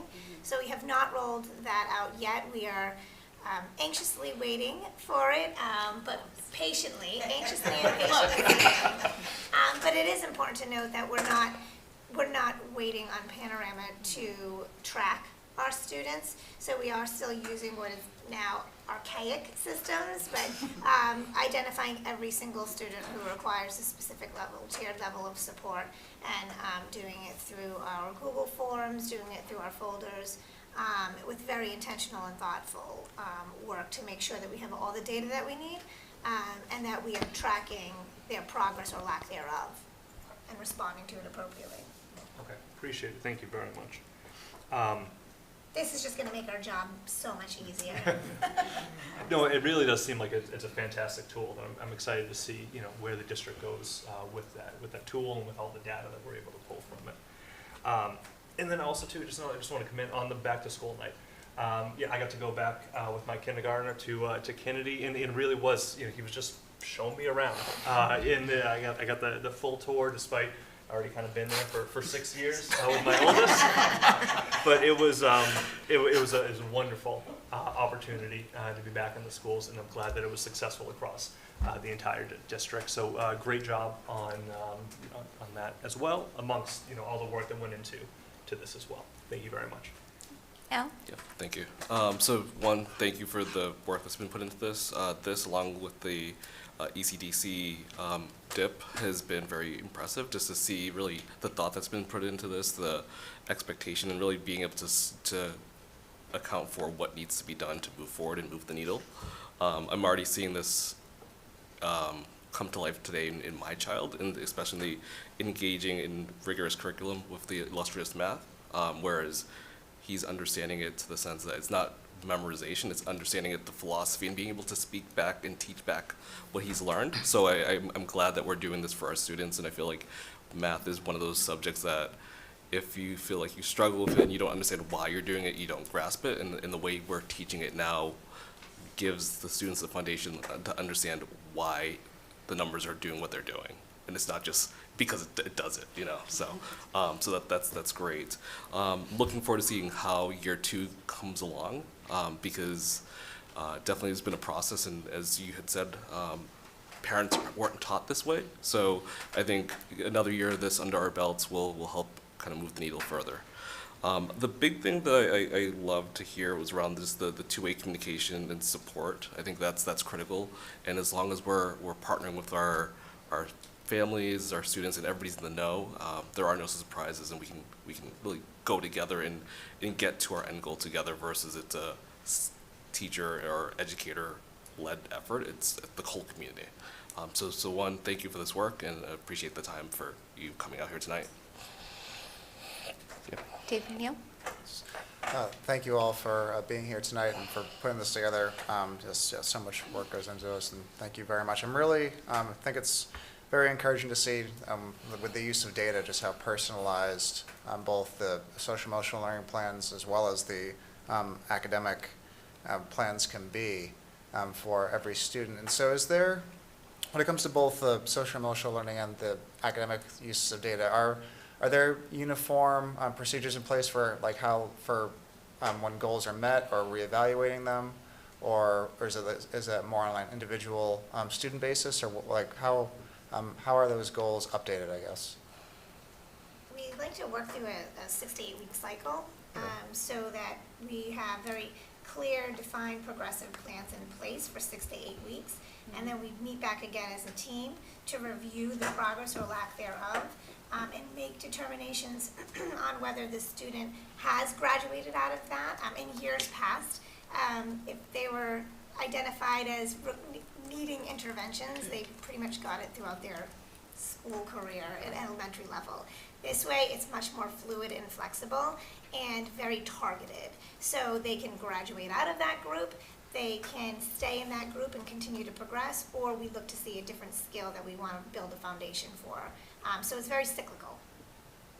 Excellent. No, that's fantastic. I mean, having that iterative process really also gives students something to strive for as well in their own personal development. So yeah, that's great. And I agree, Al, that illustrative math. I mean, if I had that when I was a kid, maybe I'd be half decent at it today. So that sounds like a really it's a wonderful process that you guys are implementing now. So thank you very much.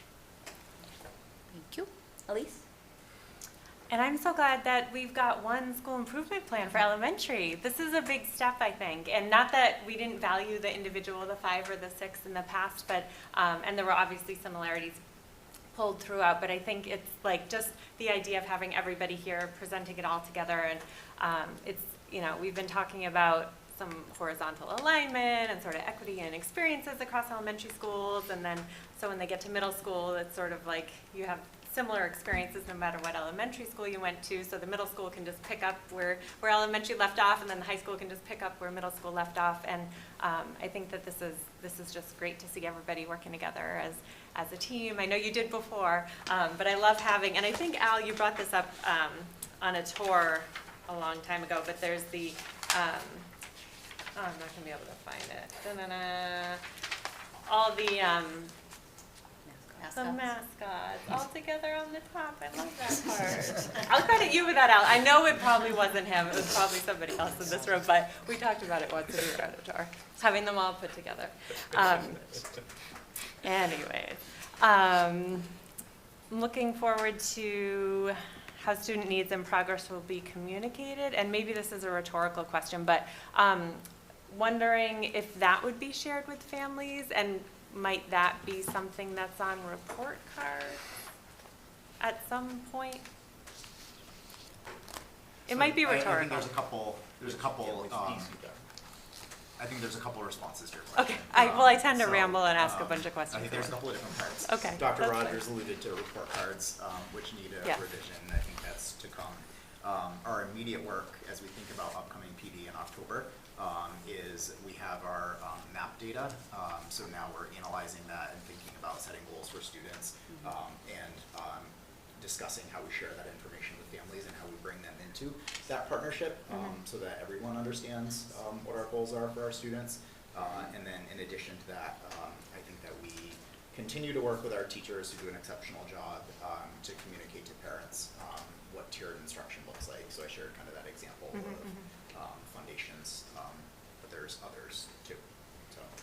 Gotcha. So that's just like on a case-by-case basis. It's not like everybody hears on the specific date, like sort of where their kiddo is. It's like when your kiddo needs targeted instruction, you'll get it notified by the teacher, and they'll sort of explain what that looks like and what skill they're working on.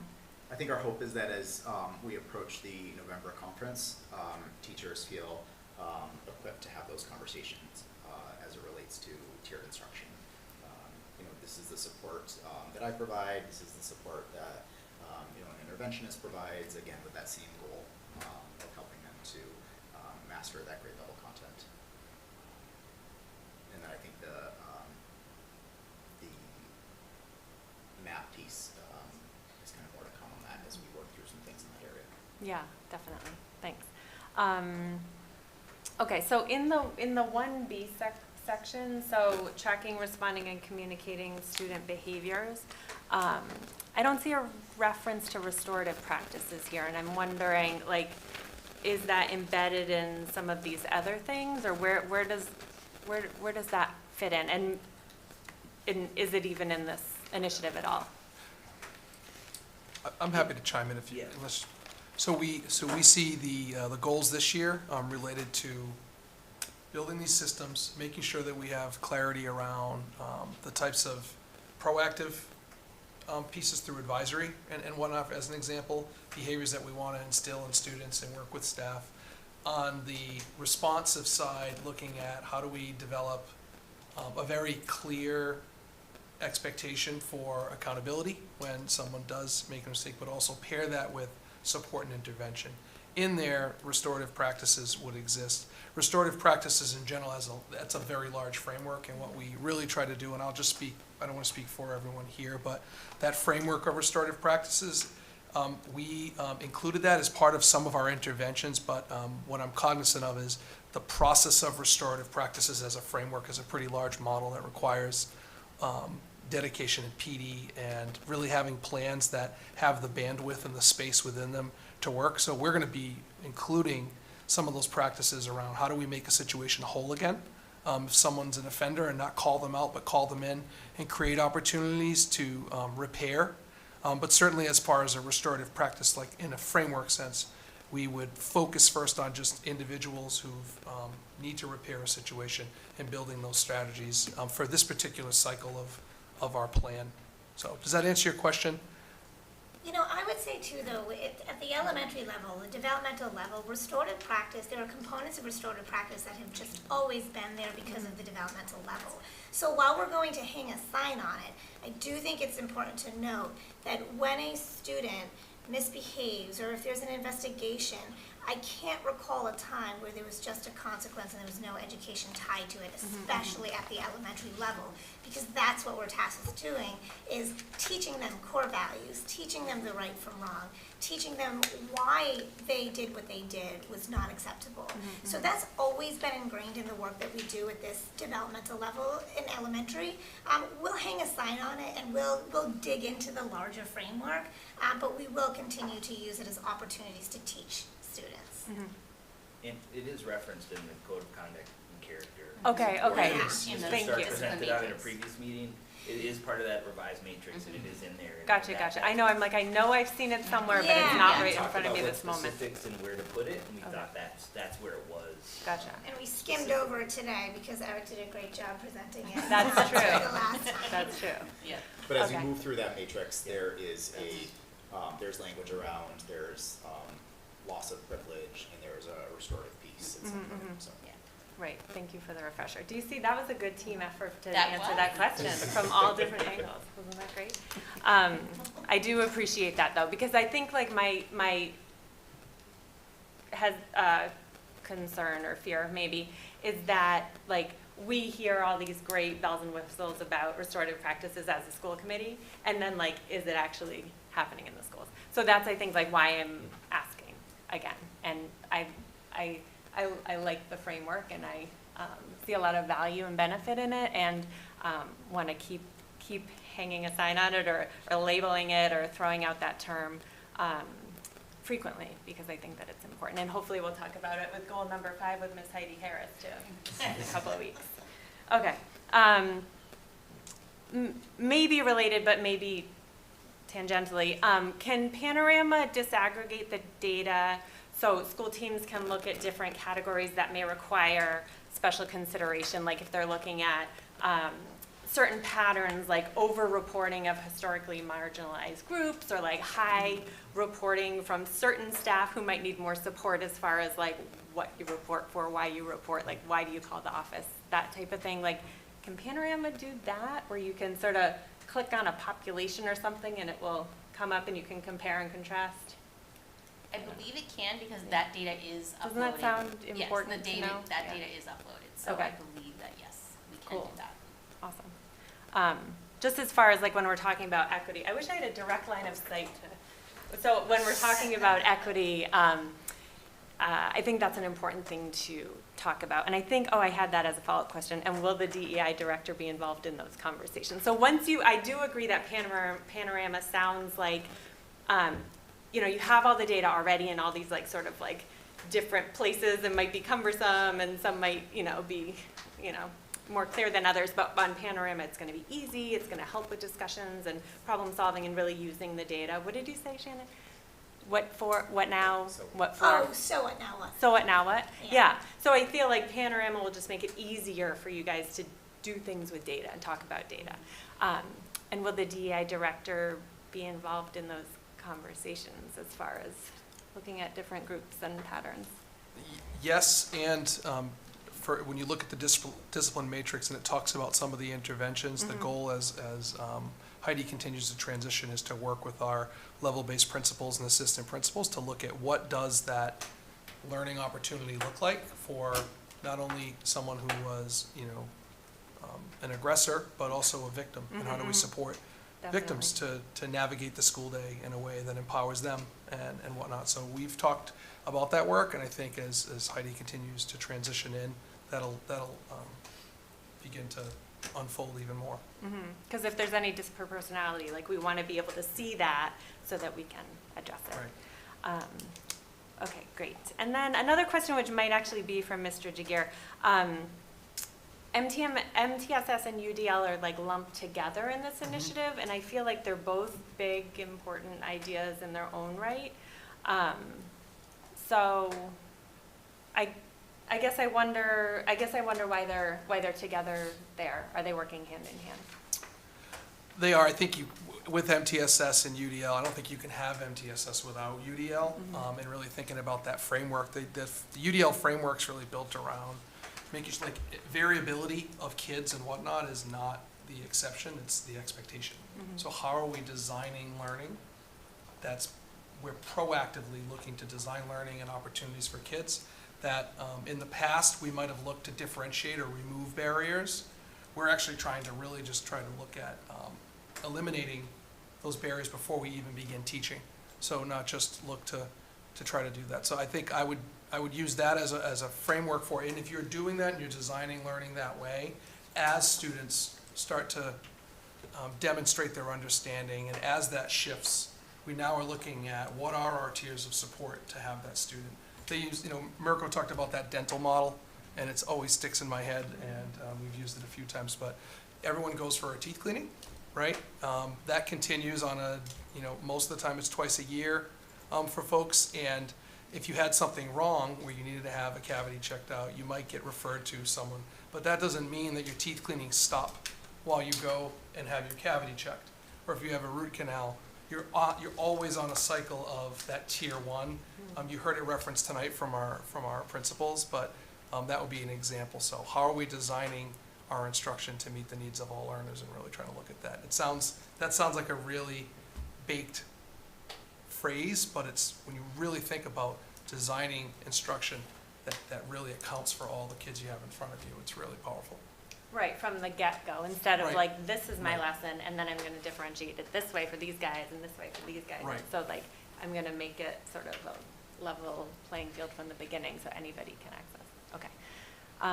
Great. We can talk more about that too later to educate the community. Yeah, and I with do, UDL in a future meeting. and I do think because UBD has been highlighted for a couple years here in Franklin, so that's understanding by design. And so I think that's just like so now it's like, oh, there's no UBD here, and now it's UDL, which obviously are different.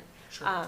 But people get caught up with acronyms, I think. But I would like to say the UBD approach is still something we use as part of the backward design planning. And then within those stages, stage 1, 2, and 3, we make sure that we're thoughtfully, intentionally planning for UDL and for the different tier level of instruction.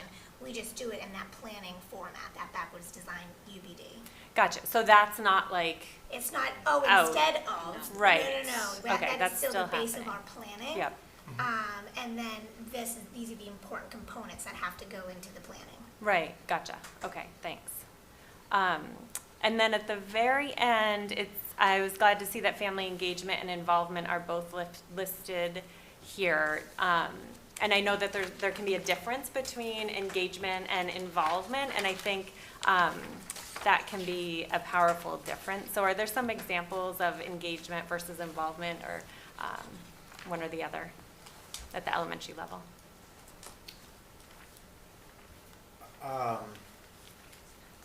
I guess I would share that, for example, we are trying to leverage more parent volunteers this year as just one example. So that might be involvement. Trying to involve, again, that physical contact of parents and guardians and caregivers coming to support in that way. And then I guess our hope is that we engage families in other ways too throughout the course of the year. I would say one example of engaging them, when we did have the open house new format that we did, we surveyed families, asking them what they thought and what feedback. I already drafted my 2023 invitation based on their feedback and the staff's feedback while it's fresh in my mind. But in addition to that, we have felt that fracture from COVID, and one thing that was important to us too is just gauging the community's level of involvement, engagement, and belonging. And so I sent a survey out asking about their level of how they feel welcome in the school and how their child does, and if they feel a sense of belonging and what feedback they have for us. And I know I'm not the only school that did that, and so I think that would be an example of the engagement piece, that even if they're unable to, for whatever reason, physically come in and get involved in the school, their voice is still important. Absolutely. Thank you so much. You guys are great. Thanks. All set. Megan?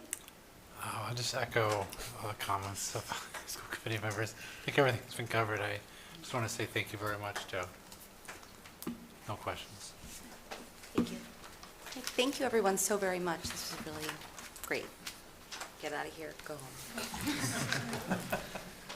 Thank you, everybody. You've done enough. Get out of here. No ice cream. I know, no ice cream for them? No, because Christina didn't put it in the meeting minutes. Okay. So, right, it's awkward. I called her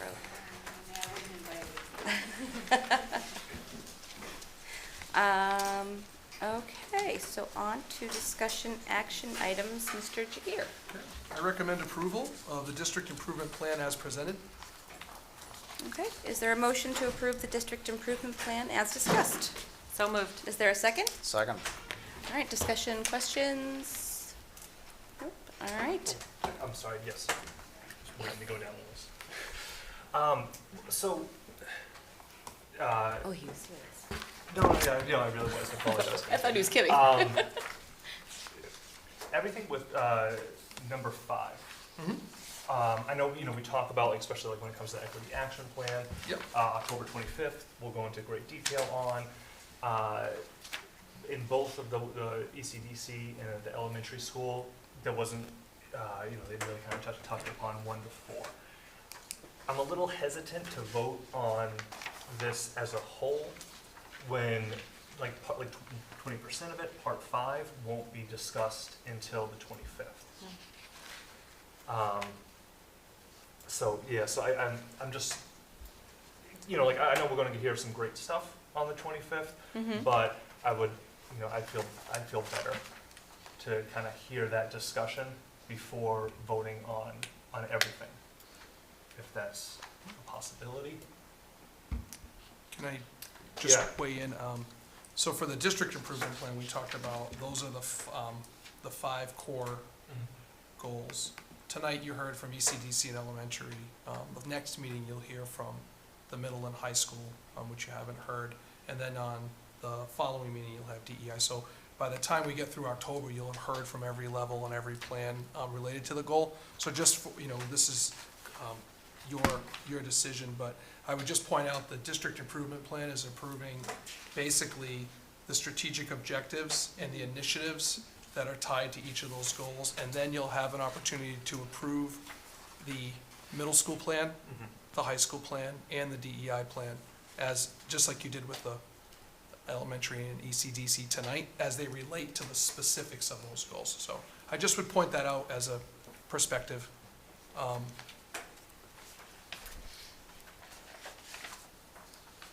You all set? Well, we're going to go down the line now. Go ahead, Al? No questions. Dave? No questions. I do think Dave Callahan brought up a good point, and I understand what you're saying, Lucas. I guess the only question, because like the district improvement plan, like you're saying, it's really just the strategic objectives and initiatives. It's not the details. But the one thing on the 5th one that I had a question was the equity action plan. And so I looked at that and I was like, oh, but we're going to talk about that at the end of October, so that's fine, because I'll feel better about that, because that's obviously a big thing that's like only 3 words on a page. So I think that the rest of it I'm all okay with, but that equity action plan, I'm like, ooh, as an outcome, that sounds like there's going to be more outcomes. Right, that actually, the equity action plan would be developed throughout the year. That would be an outcome, like a goal to put together a multi-year strategy for the DEI initiatives. Based on the equity audit. Right, and it felt like, if you noticed in the elementary school improvement plan, they had included a clause that said basically how we're, continuing to infuse DEI across the major goal areas.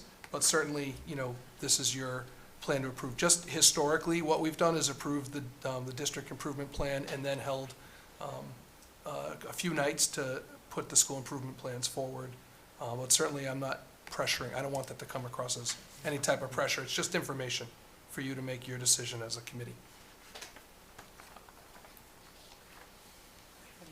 It won't change the fact that we're going to schedule middle and high school next meeting and DEI the following meeting. So we're still going to work towards the goals that we've committed as far as the district goes, but you've heard tonight at least from 2 of the 2 levels.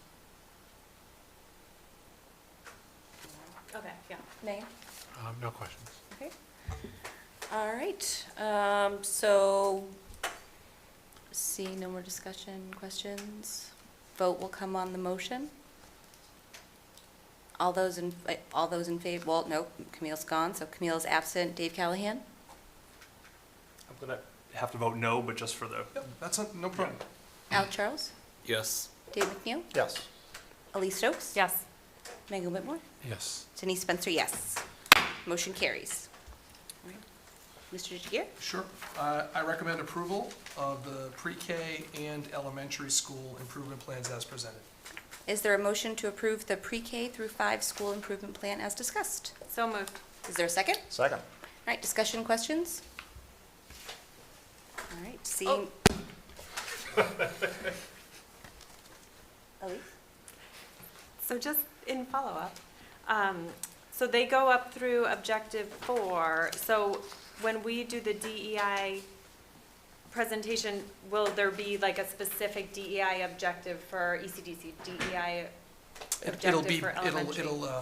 The goals will articulate the grade spans. Okay. But many of the goals across DEI are shared. So without having the plan to share tonight with you, it will include goals for our entire system. And that's why we made a decision strategically to really focus on those 4 areas, knowing how much information. We also knew that DEI, as it being a new goal, we thought it made sense and it was appropriate to have on its own night to provide that kind of space for it, so it didn't feel kind of just pushed in necessarily.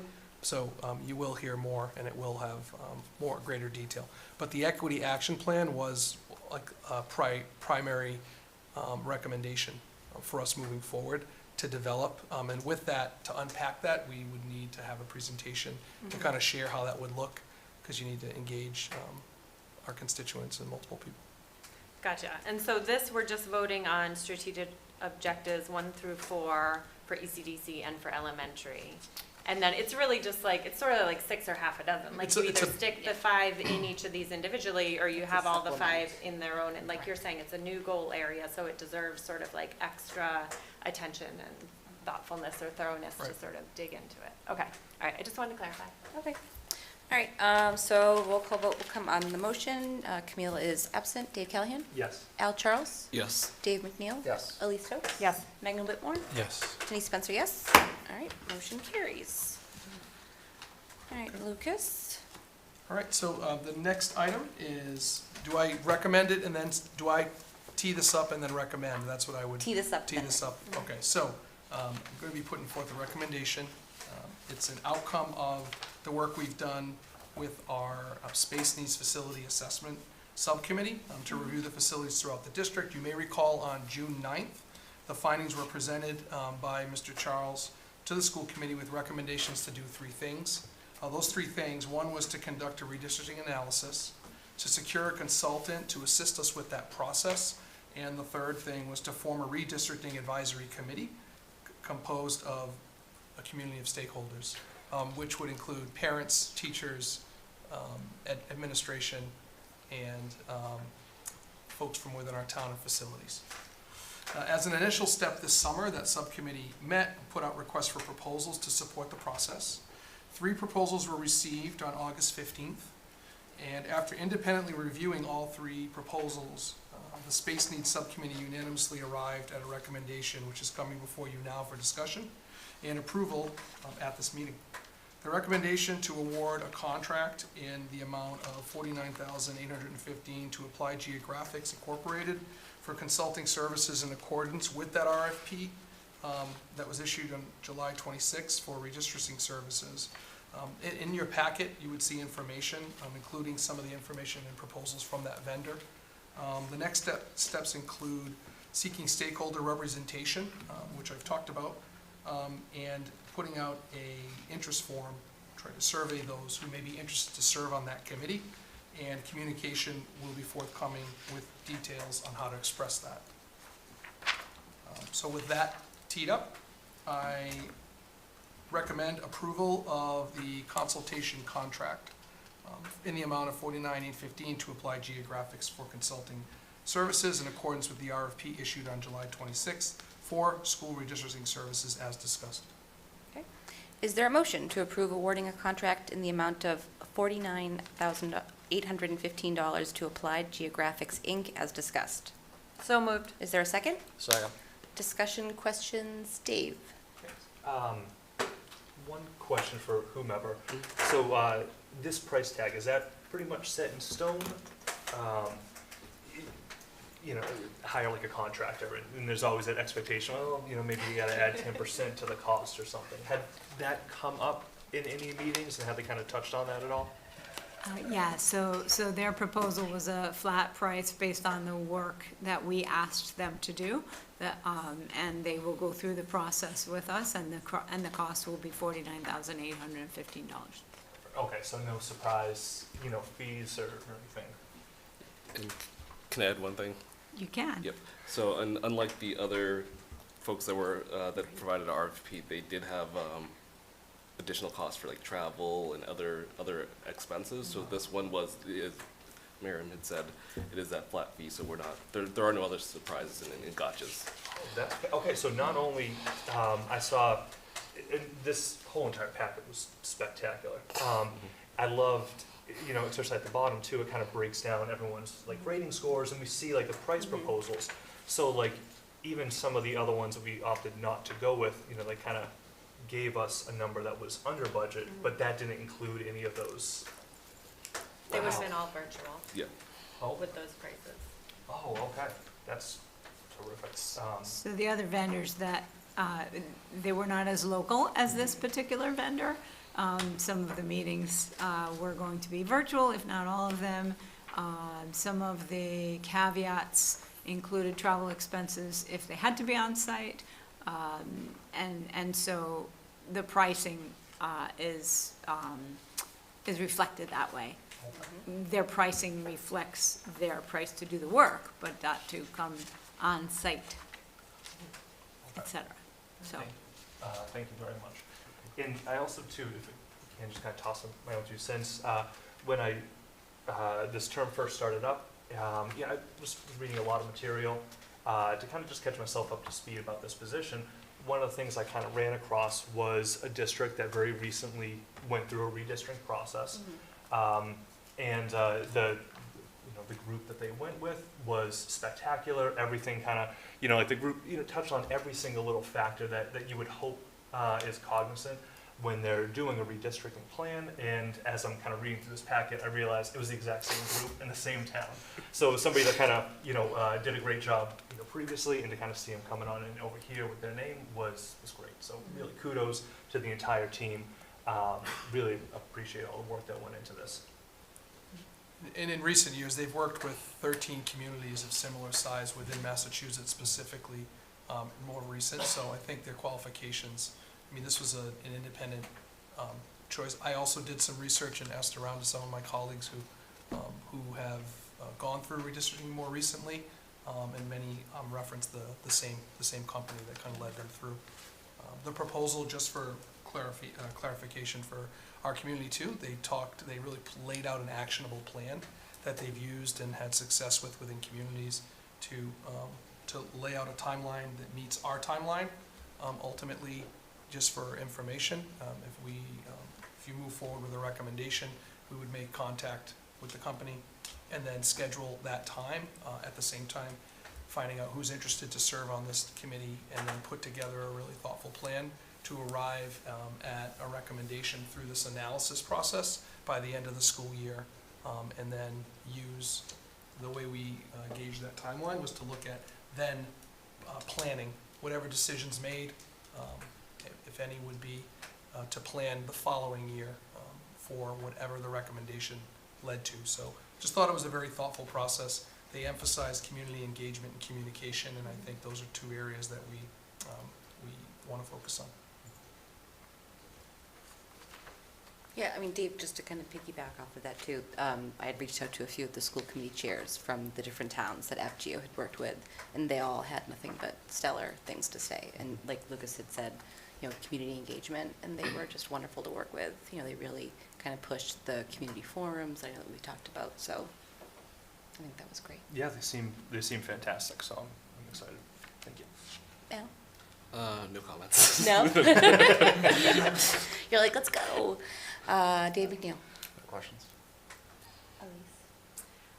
So I'm sure you scrolled all the way to that last page, right? So we all independently rated and submitted our stuff confidentially, and then Marion threw these together, the ratings, and you can see that our rating of AppGeo was 138, and the next closest runner-up was 68. So we were like more than double, and it was really across all sort of the areas that we value as far as collaboration, working with schools like Franklin, being organized, having timelines, their communication, all of it. They were like really stellar, and the other two really weren't competitors, I think. And then the fact that they were so far away, it didn't make any sense at all. So. Well, and there was one that had like no school. There's one that had not redistricted schools. They were did political redistricting. Yeah. Which is valuable in its own way, but has, we wanted somebody that's done this before. Megan? Yeah, I think it sounds exciting or promising. I don't, Yeah. But yeah, no questions. All right, so discussion questions. All right, so roll call on the vote. Camille is absent. Dave Callahan? Yes. Al Charles? Yes. Dave McNeil? Yes. Elise Stokes? Yes. Megan Whitmore? Yes. Denise Spencer? Yes. All right, motion carries. All right. I recommend the committee appoint Denise Spencer to serve as the committee's delegate to the annual MASC meeting of delegates as discussed. All right, so this is, so annually there is an MASC meeting where we vote on resolutions that have been brought forth to school committees across Massachusetts. In October, we will be discussing these resolutions. If you don't want to send me, that's fine. I'll send one of you. It's down the Cape, so. All right, so is there a motion to appoint Denise Spencer to serve as the delegate at the annual MASC meeting as discussed? So moved. Is there a second? Second. All right, discussion, questions? Just thanks for serving. All right, roll call vote. Camille is absent. Dave Callahan? Yes. Al Charles? Yes. Dave McNeil? Yes. Elise Stokes? Yes. Megan Whitmore? Yes. Denise Spencer, yes. All right, motion carries. Okay, discussion only items. There are none. Information matters, superintendent evaluation. Elise? So we expect to review the superintendent's new goals at a coming up meeting near the end of October, maybe?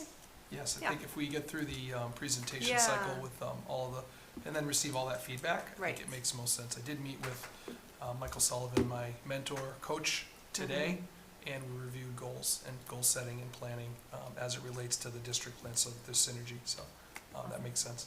Looking forward to it. Okay. Budget, Dave? The budget has not met since our last meeting. Okay. Policy, Dave Callahan. We will be meeting tomorrow. Oh, that's right. Yes. Yeah. Quick turnaround. What time? 6 o'clock. Okay. 6 o'clock, all right. Community relations, so this Saturday, October 1st, Harvest Festival, noon to 5 p.m. We have our booth. It is in front of the post office, so everyone come on down, come say hi, and we look forward to seeing you there. Same place as the Strawberry Stroll. Or similar. I had to skip the Strawberry Yeah, Stroll. it's a little further down to close to the post office. Okay, Yeah. So similar. thank you. You're welcome. Space needs, Al. Yep, so as you all heard, we voted on moving forward with working with AppGeo. So the next steps will be to contact them. We'll probably have some conversations with them regarding what the process looks like to move forward. We'll also begin to work on that interest form that Mr. Jagir had mentioned earlier this meeting. So we'll get some communications out and get it out to the folks to express their interest. We are meeting on the 3rd of October at 4 p.m., 3 p.m., not 4 p.m., 3 to 4, for our next meeting. I think that's about it. Okay. Was it 4? I may put it wrong on my calendar. I'll double check. Check my Either notes. way. Either way. But it's a virtual meeting.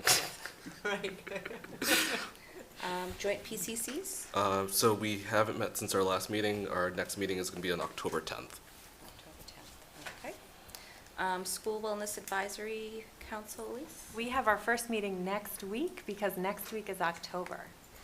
And so next week, I know, it's a surprise to some of us. I know. It's a surprise. Okay, CPAC. CPAC. So their Meet the CPAC event, initially scheduled for tomorrow, has been moved to Wednesday, October 12th. Okay. They're also hosting a book club meeting on November 16th, which is in person at Escape into Fiction, or people can join virtually through Zoom. And that discussion will be focused on Temple Grandin's book, Thinking in Pictures. Everyone is welcome to attend. They're also hoping to host a trunk or treat, but I've been working around high school sports schedules to try and figure out when they can use the ECDC parking lot, because that's a great space for it. So stay tuned for a date on that. And always check out their Facebook page for more information. Thank you very much. Substance Abuse Task Force, Ms. Morano? Meeting on October 11th. And DEI Committee? We should be up and running. We put out a posting for our staff members to apply and inquire, and we will be sending out appointment letters to staff. We're interested, we're putting out another reminder just to make sure that we get everyone, and that should be up and running and moving in alignment with the plan and the goals and the work. And Heidi and I met this morning to talk through that, so more to come on that. Okay, thank you. All right, consent agenda, Mr. Jagir? Okay. I recommend approval of the minutes from your September 13th, 2022 meeting as detailed. I recommend approval of the budget transfers as detailed. I recommend acceptance of 2 checks totaling $461.76 for FHS as detailed, 1476 Ohio Pile Prints, supplemental supplies, and $447 for Caesar's Barbershop, in-house in Richmond. JFK gift, I recommend acceptance of a check for $925 for the JFK PCC for field trips as detailed. Okay. Is there a motion to approve the consent agenda as detailed? So moved. Is there a second? Second. All right, discussion, questions? All right, seeing none, roll call vote on the motion. Camille is absent. Dave Callahan? Yes. Al Charles? Yes. Dave McNeil? Yes. Elise Stokes? Yes. Megan Whitmore? Yes. Denise Spencer, yes. All right, motion carries. All right. Next on the agenda, citizens' comments. Are there any citizens in the audience, in person or online, who would like to make a comment on an item not on tonight's agenda and falls within the committee's purview? We have one. We have one, okay. Can you, oh, yeah, I don't know how it works. Yes. Yeah, thank you. Kyle Thompson, Mercer Lane. I'm sorry, Kyle, I just have to read a statement really quick, sorry. You were too quick for me. No problem. In the spirit of open communication, the committee will hold a public participation segment, also called citizens' comments, about matters not related to an agenda item within the school committee's purview. Comments are limited to 3 minutes and must be addressed to the committee. Citizens' comments segments are not debates or Q&A sessions. It is intended to offer citizens an opportunity to express their opinions on issues of school committee business. The committee will listen to but not respond to any comment made. If you could state your name, address, and please keep within the 3-minute time limit. Thank you. Sure, thank you. Kyle Thompson, 8 Mercer Lane.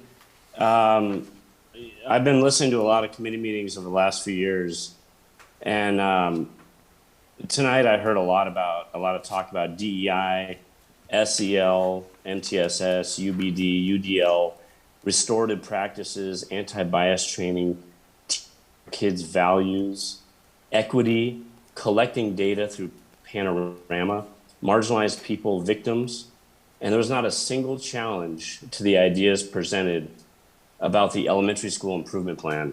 And I think this either shows a lack of diversity of thought on the school committee or a fear of not agreeing with the crowd.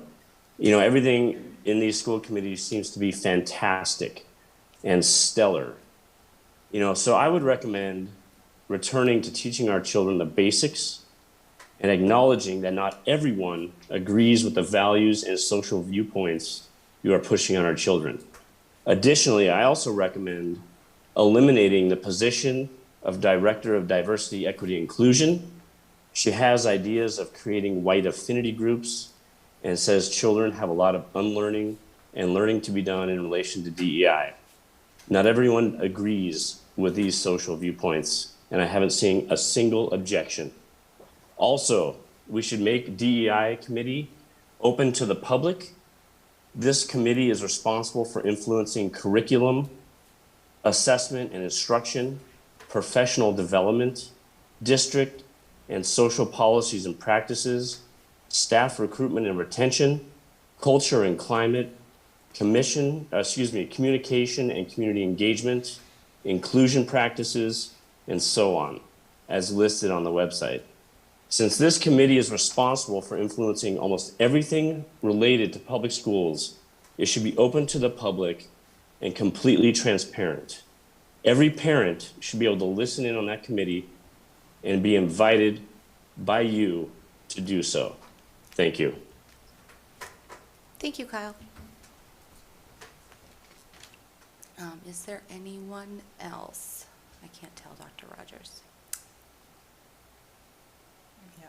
Okay. Megan Benson, if you could just state your name and address, sorry.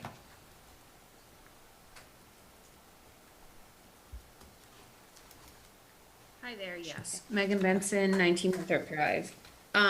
So just kind of to piggyback on what Kyle said, I completely agree with all of that. And just after hearing a lot about tonight, I'm a bit concerned, just given, I've had this fear, I think, for a while now, but it seems like a lot of it is now coming to fruition. So I'm wondering if there is, or maybe suggesting a way to kind of send out to parents the opt-out form. So more of a proactive opt-out. There's a Mass General Law, I want to say it's Chapter 71, Section 32A or something like that, that we, parents have an option to opt out of this. I think it's pretty hidden and not always, kind of readily accessible or available or known. But I think given what I've seen tonight, and I think a few other parents have seen tonight, or maybe many others, is that this should probably go hand in hand with the curriculum. As we're making this push, we should probably, also make it very clear that there is another option, and your kids don't necessarily have to be subjected to this, by law. They don't have to. So I'm just throwing that out there and hoping that we can kind of balance this out in a way. And I think that's all I have to say for now. Thank you, Megan. Is there anyone else?